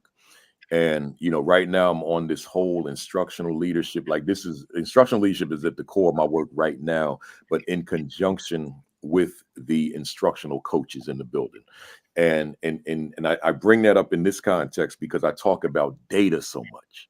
Like what is the data saying? And what type of discussions are we having with that instructional coach as it relates to the utilization of data, and how the instructional coach uses data with the teacher, right? Or the instructional leader as an administrative leader is utilizing data in those ongoing collegial discussions. So when I hear you talk about data from the counselor standpoint with administration, it's got like the next book in my head, right? So yeah, it really does. It really does. And it's not, it's not that I'm unfamiliar, because you and I used to sit down and and that's what we used to do. But it's just that it's been so long that to have you in front of me now and to hear you say that took me back to a place that I hadn't thought about in a little while. So, good stuff. We talk about closing achievement gaps. We're always talking about improvement in math instruction, improvement in language arts instruction, and so forth. But you spun it a little bit differently, and you incorporated or infused the role of the counselor in closing achievement gaps as well. And that's an important conversation. Anybody want to weigh in on that one? And don't feel compelled. I just want to give you that opportunity. It's getting so late. Let me keep it moving, y'all. We almost there. Y'all hang in there with us. We got we got numbers. Real time right now is at 5:48. That means there's been thousands in and out of here. So let's keep it going. Keisha, you said mental health awareness is different for this new generation. Before you go, we've been talking a lot about mental health, but you just added something different. What are you saying to us? And I think we kind of touched on it before. It just was not out there. Um, I'm not that old, but mental health wasn't talked about in school at all for the most part. You didn't hear of people really going to therapy, or sometimes in the black home, so to say, you don't need therapy. You talk to your family, or what happens in the house stays in the house. All of those things that we heard. These days, kids are more aware of their mental health than any time that I've seen. Even me as a parent, I talk to my kids, and I have a 5 and a 12-year-old about mental health, about how they're feeling, about expressing emotions the healthy way, and things of that nature. And sometimes what I found in talking to students, their parents is still not as up to date as the kids. Their parents is still, you fine, you're okay, you don't have nothing to stress about. And sometimes these kids really have some issues that they need to express, and they've never been taught how to correctly express those emotions. And that's why they act like the class clown. That's why they have these behavior issues. That's why they're not paying attention to their work, because it's something deeper going on. And as counselors, that's kind of where we step in. And sometimes, like I said before in the previous statement, we're their only support, even when it comes to the mental health, because sometimes their parents are not even going to let them go above us and actually get a therapist, get someone they can talk to outside of school. We are sometimes just that only person for them. But they are more aware of it, even more so than their parents. I feel like the kids in this generation are more educated on mental health than some of their parents. Yeah, yeah, absolutely. Mhm. There's a comment I want to put on the screen that I just saw. Dr. J. McGee said, my teachers would be upset that my counselors didn't do hall duty Mhm. or testing. I let them counsel. I let them do what they are educated, trained to do. That's an interesting comment, right? So I just wanted to put it out there for the fam out there that may not have seen it. So the teachers they want equality, right? Like, if we're doing hall duty, we want the counselors out there with us. And like as Lev always said, but what if there's a crisis, right? And so I just wanted to have that out there just as food for thought. for the fam that's out there watching. I'm gonna keep moving because of time, y'all. I want to get all these in. So where we at? Number 7. Yeah, here we go. Here we go. We got Rainy. This one is this one talks about me a little something. It says there, and I know you talked about it. There are distinct characteristics about Mr. Kafele's leadership style that impacted the success of the North Tech Counseling Department. What are you telling the folks out here about my leadership style? Well, first, I want to send a shout out to Miss Laverne Johnson, Mrs. Laverne Johnson. Yeah. I'll say Mrs. Laverne Johnson and Miss Claire Major. Let me not forget Mrs. Major. We worked together in the counseling department, and I actually contacted Miss Johnson because I wanted to touch base, just in terms of maybe it's me. I'm seeing these things in Kafele that are a little bit different.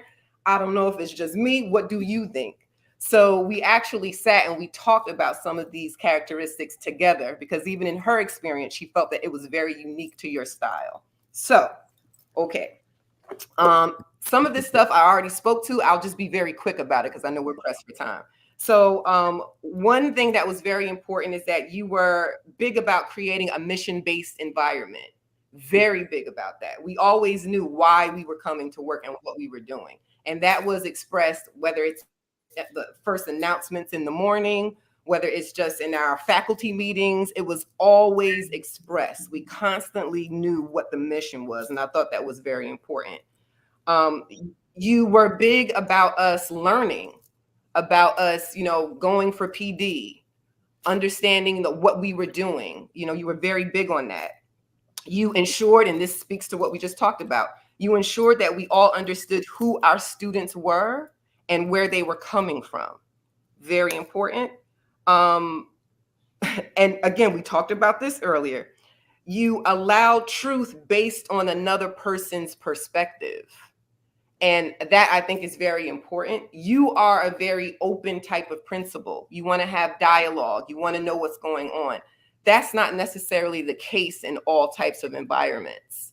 Sometimes, for whatever reason, there may be people who are more closed off with getting information, where they have their plan, they know what they want, they don't want to hear from anybody, they just want to move forward. But that does impact the type of buy-in, let's say, that you get from your staff, right? So I think that's important. And then 2 more, you could be trusted, you were respected.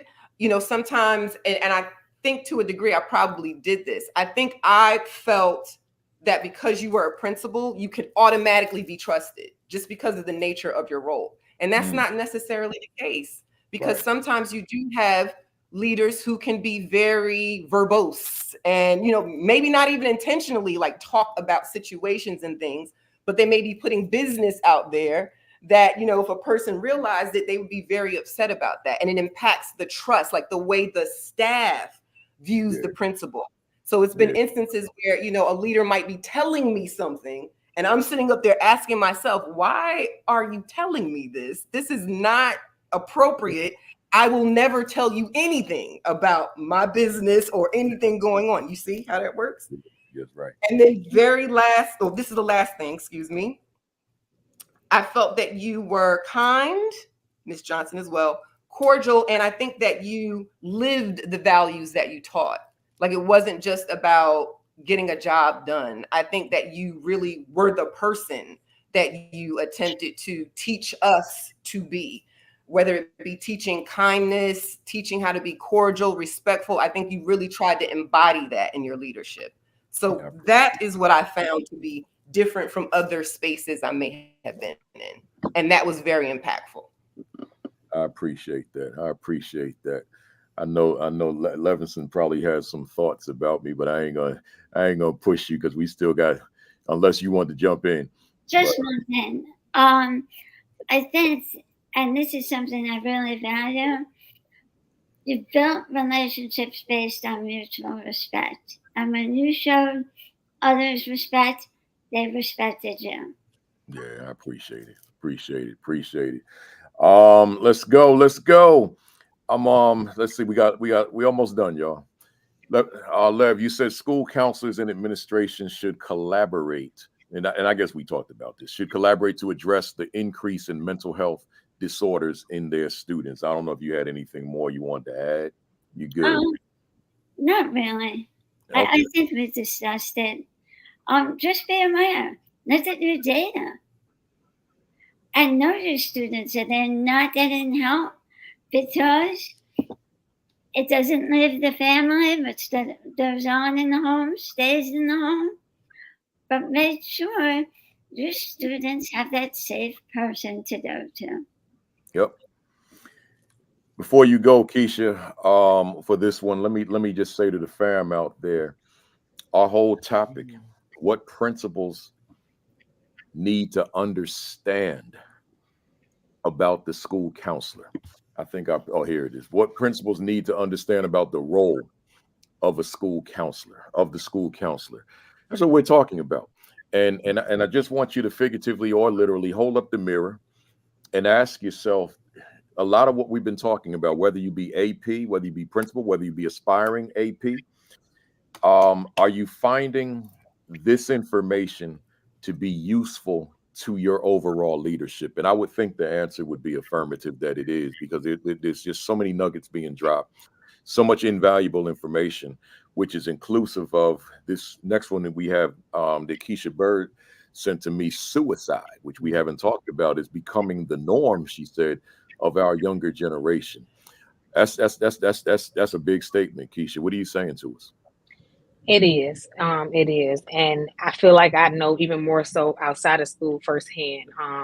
So 2 years ago, I started doing suicide counseling on the 988 hotline. And it was not only sad, like it just tore my heart up, the amount of young people that I talked to. I've talked to from 10 at the youngest on up.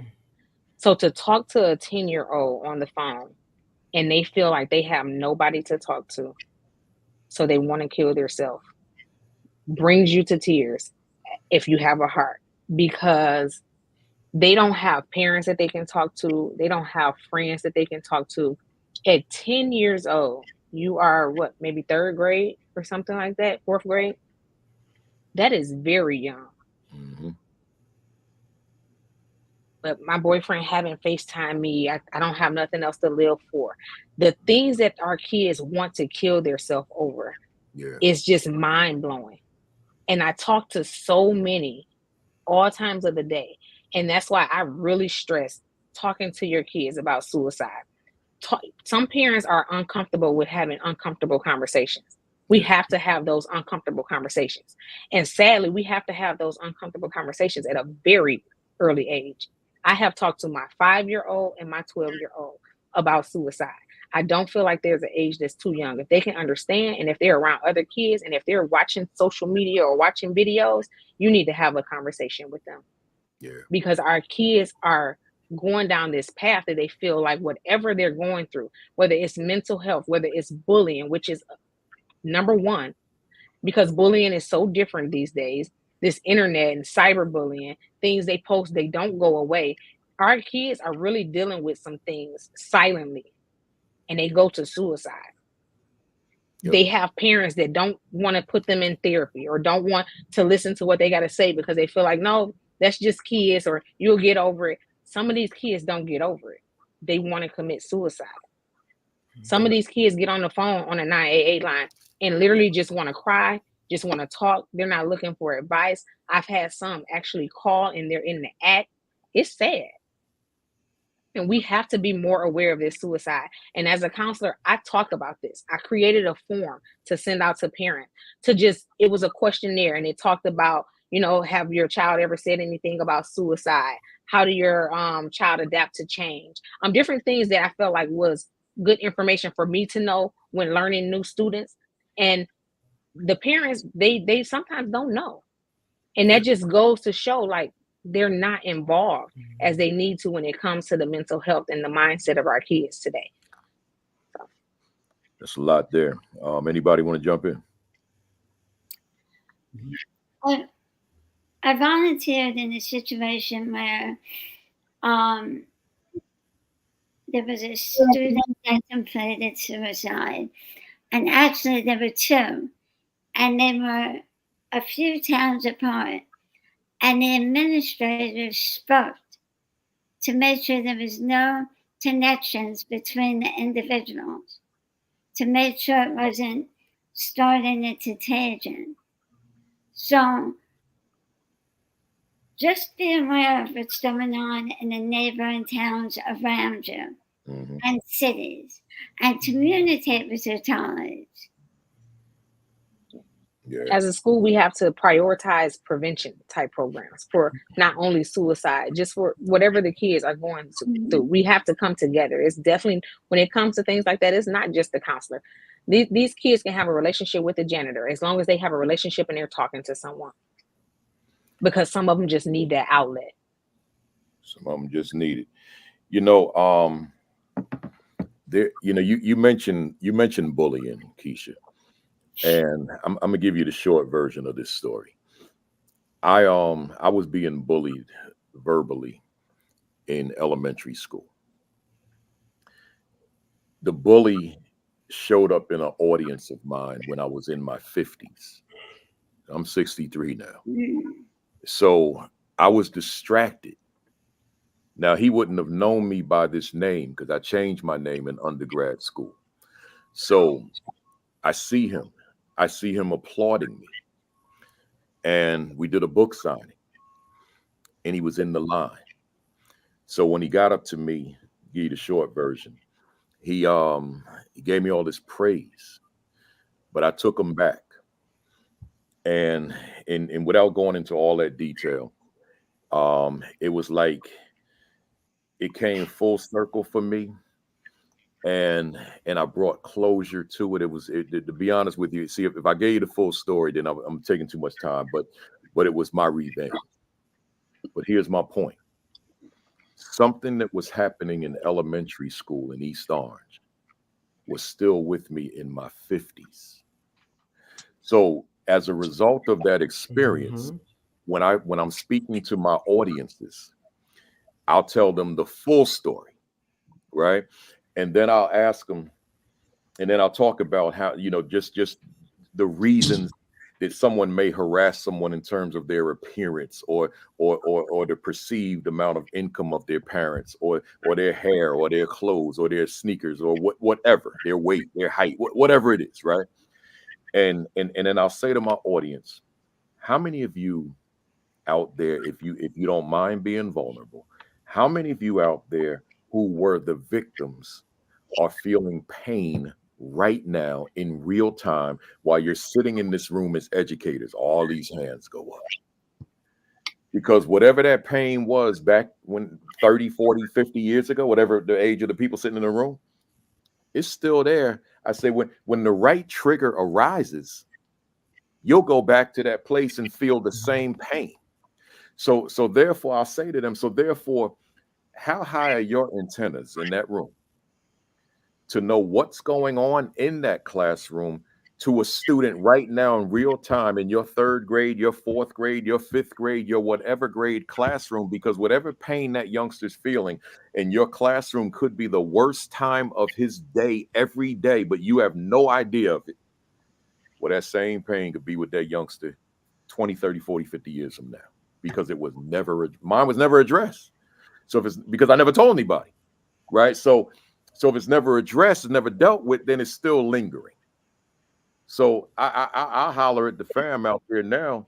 There's someone that walks into your school every day, and although that youngster's smiling, your school might be the worst time of the day because of one other individual. Keep that in mind, y'all. It matters. And maybe if somebody's so bold, not that, like, if you were the bully, I don't even want to talk to you right now. But if you were the one that was the recipient, go ahead and put it in the chat and tell me if just talking about that made you think about something that you had to grapple with when you were a youngster that you couldn't tell anybody and nobody detected it, so therefore it went unaddressed while you were a child. I got one more, Rainey, and I got one more, Keisha. So let me just give that to you since you're already on the screen, and I'll change the screen. Keisha, you said setting boundaries is imperative as well. What do you mean by that? I setting boundaries as adults is important. And I didn't realize that until I was way older. Sometimes you have to say no. Sometimes you have to step away. Sometimes you have to get you together. And with kids, they need to be able to set boundaries. Setting boundaries with other kids, setting boundaries even with adults because they have a voice and they need to be able to express themselves the way that they need to feel safe, for their mental health and for amongst other reasons, but they need to learn to set boundaries. Yeah. And I think if they learn this now, because I've never heard of anything about setting boundaries until I was probably in my 30s. Mm, mm. Yeah, that's important. That's important. I won't even elaborate because of time. Let me just go to this last one with Rainey. And you said the effective integration of mindfulness-based programming has the power to positively shift the entire school culture. That's a powerful statement. What are you saying? So I'll make it quick. I think that many school leaders may know of SEL programming. They may bring in, mindfulness programming into classes. But what I'm referring to is integrating mindfulness throughout the day. And when I say mindfulness, I'm talking about basically teaching kids how to be present. So, you just gave us an example of how it was when you were bullied, right? And it took you back to that place. Yeah. But you have a way of bringing yourself back to the present. And I think that's an important skill that we need to really teach children. We need to teach our staff. And there's ways to integrate that. So, for example, that might mean having a moment of silence in your morning announcements. That might mean, when you come into the classroom before you get started for the day, maybe we just sit and get ourselves settled and get ourselves present for what we're getting ready to do for the day. I'm talking about having practices all throughout your day where students know they can always go back to that and settle themselves. If for some reason they get upset, if for some reason they get unfocused, I'm talking about truly integrating it into the culture of the school. It may not seem like much, but if you really start to do research on mindfulness, you'll see in schools that have integrated it, they have lower suspension rates, lower truancy. It's something that's right there that does not cost any money. You're literally just teaching students and teaching teachers how to come back to themselves, come back to the present, use your breath to calm you. And it's just an important skill. Yeah. So I'll leave it there because I can go on all day about that. Yeah, no, it's a lot to talk about. Maybe we need to bring you back at some point just to talk about that, because that's an important topic. And then Lev, you gave me what you gave me, so we good. At this portion, we get ready to wind down. I wanna go to our BAM impact questions. This is 20 questions, 7, 7, and 6. And it's just a one-word answer or one sentence. If you find yourself inserting a comma, that means that you're going on too long. So just be mindful of that while I let me just take this off the screen here. Here we go. Yeah. So just one word, one sentence, and I'll start off with Rainey on this. Here we go. Is education on the right path for underserved children in America?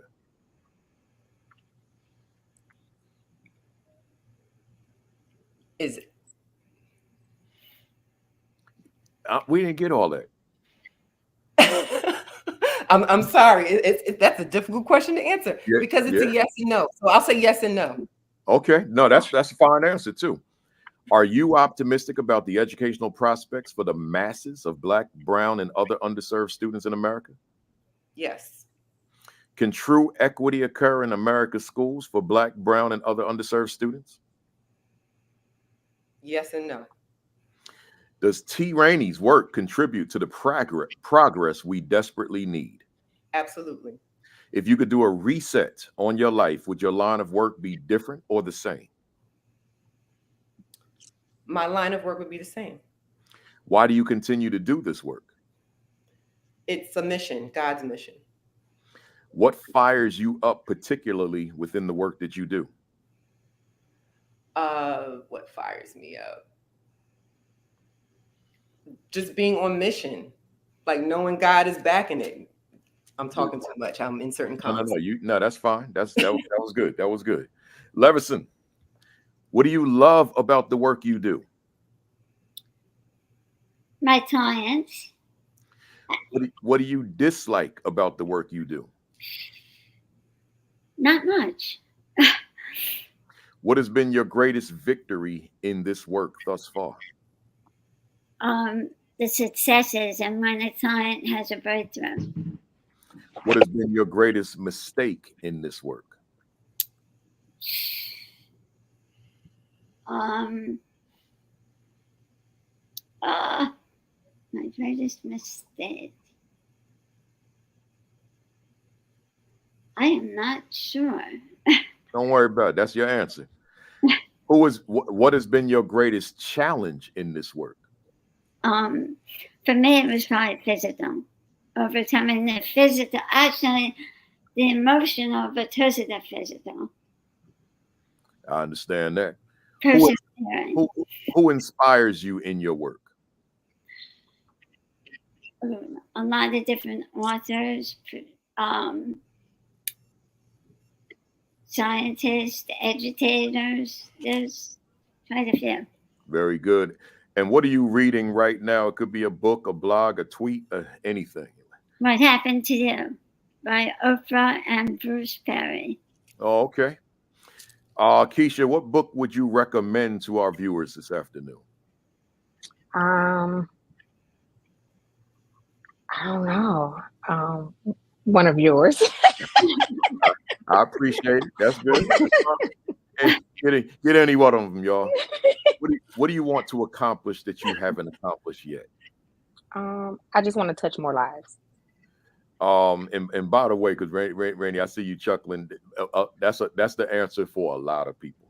Some of them will actually have my books sitting next to them, and Kafele's book, so that's a normal answer, right? Are you satisfied with where you are professionally? No, I want to grow even more. What could you say to a viewer out there who continues to face closed doors? They will open. Continue fighting, continue pushing. What could you say to a viewer out there who's lost their fire? Pray about it. You'll get it back. And lastly, if Lakeisha Bird was a word in a dictionary, what would be your definition? Courageous. And if T. Rainey was a word in a dictionary, what would be your definition? Blessing. And if Roberta Leverson was a word in a dictionary, what would be your definition? Determined. Love it. Love it. And that brings us to the end. But let me say to you, the three of you, phenomenal. Phenomenal. I wrote this morning, it's going to be powerful and necessary. And you met expectation. It was powerful and it was quite necessary. Oh, look who we got here, Lev. We got the old Vanessa Saunders Hamilton. We got Sojourner Truth in the building. Good to see you. Yeah, so this was powerful stuff. I appreciate you. Oh, by the way, the fam is reminding me, we always applaud our guests, those of you who are fam and you've been here before, with emojis. So whatever your favorite emoji, hit us up. You could put a series of them, but give us those emojis if this resonated with you, if it was beneficial, if it was useful, if it was good stuff. Then if you could take it back to school and enhance your practice, then hit us with those emojis as you already started. You would hit me up while I was doing the BAM questions, which is always good. I appreciate y'all. That means y'all fam, man. So those emojis are coming strong. So let me grab my emoji because I don't do this without mine. Mine is the big Louisville Slugger baseball bat. Josh Gibson, man, Homestead grades. Now that the Negro League stats have been merged into the Major League stats, the leading batter of all time that never had an opportunity to play in the major leagues because he was born black, but hit over 800 home runs, including one in Yankee Stadium that went out onto the street. Bam. That's what y'all just did, man. Y'all hit it out the park every time you came to bat, man. Grand slam, Josh Gibson style. Them emojis are still coming. I see you. Keep them coming. Keep them coming. I like seeing that little YouTube icon too, man. I appreciate y'all, man, because usually it's all blue, right? Facebook with the little F, but I'm seeing all that red, man. It's the YouTube with the little arrow going to the right. Oh, Josh, why you have to mess it up? You on Facebook, you and Jacqueline, man. Nah, but I appreciate y'all, man. I'm trying to move to Facebook, the whole thing, for those of you that tuned in late. I want to take us off of Facebook and Twitter, but you can share the YouTube, the Facebook, and Twitter, which I encourage you to do so, because I wouldn't expect all of your friends and followers to know this, right? So just go subscribe to Facebook. I mean to YouTube, not Facebook, but subscribe to YouTube. Let me take a look here and see what y'all did today. Oh, we at 22,000. Okay. Okay. That's how the kids would say it, right? Okay. Let me see what the exact number is here, man. Let me see what y'all did for me, man. Let's see where. Oh, 22,013. Okay. So Rainey said, I don't know this Kafele, man. I don't know him. I ain't never met him. He's an imposter, man. Where's the one I knew? He guy never smiled, right? So yeah, and Levinson the same thing, you know. But I appreciate y'all, man. I just want to let me tell y'all before you leave, and I'll close out. I'm talking about the fam now. Let me tell you before you leave. YouTube, I found out, some of you know this, I found out 2 weeks ago that this channel is one of the biggest channels for principal leadership and AP leadership on the entire YouTube. I didn't even know that. For these 4 years, I had no idea. And then somebody hit me up on LinkedIn and told me that, and I was in disbelief. So I did my own research, and I said, oh my God, it really is. We one of the biggest things out there for leadership. So so that became part of my incentive. I said, I don't want to be spread out all over these platforms. Let me be on one, right? And so just subscribe to the YouTube channel, please. AP and New Principles Academy, and help us to continue to grow this channel, because this channel, I don't say this because it's mine, it's ours actually, but I say it because it's beneficial. So I know, because every place I speak, when it's those conferences, there are large, let me say it again, large, let me say it one more time, large numbers of people who I call fam in those audiences. If you saw the picture I posted of the SREB conference yesterday and you said that's a lot of people, that was just a fraction of them, because I couldn't speak at this conference on Monday through Thursday because I was already booked when I accepted this one. So I said I'm only free Friday. Friday's the worst day to speak. The last day of a conference is the worst day to speak because everybody's going home. So the people stayed just to at least get an hour of me because I was doing 2, but they had to leave. So all that fam had to leave to catch these flights. So that if you see that picture on my Facebook page, that's the ones who were remaining, and that was still a lot. But it's really probably quadruple that number. It was a lot of people there who tune in, and I'm grateful for that. So so when I go out, I see them and they tell me, some of the people cry. They literally cry. They say, you don't understand, sir. I am where I am because of 2 things: your Saturday Academy and your interview videos, right? I got for those of you out there that don't know about those interview videos, they're on this channel. I can't tell you the number of people who say, I watched the interview videos. I say, but do you watch the Saturday Academy? They said, no, I didn't know about that. I said, it's on the same channel. Just click the link. Or they'll say to me, I watched the channel, but can you give me some interview tips? I say, do you realize I have 90 minutes of how to interview for the assistant principalship and 120 minutes of how to interview for the principalship on the same channel? And I'm going to end that on this note. Folks, when I say this, I'm not exaggerating. I'm just telling you the power of this platform. Thousands of America's school leaders right now, primarily assistant principals and new principals. I didn't say hundreds. I said thousands of leaders out here right now are leaders because they watch the interview video or the Saturday Academy. How do I know that? Kafele, how you quantifying that? How you know that? Because there was a time before I created this platform where at the end of the video, I say, when you get the job, you better thank me. I said it just like that on the video, but I was being facetious, but they didn't interpret it as facetious. They took it literally, and I was getting 5, 10 emails or inboxes a day, 7 days a week that I got the job. So this was for years. I put the video out in 2017. So this was for years. Then I started meeting people on the road.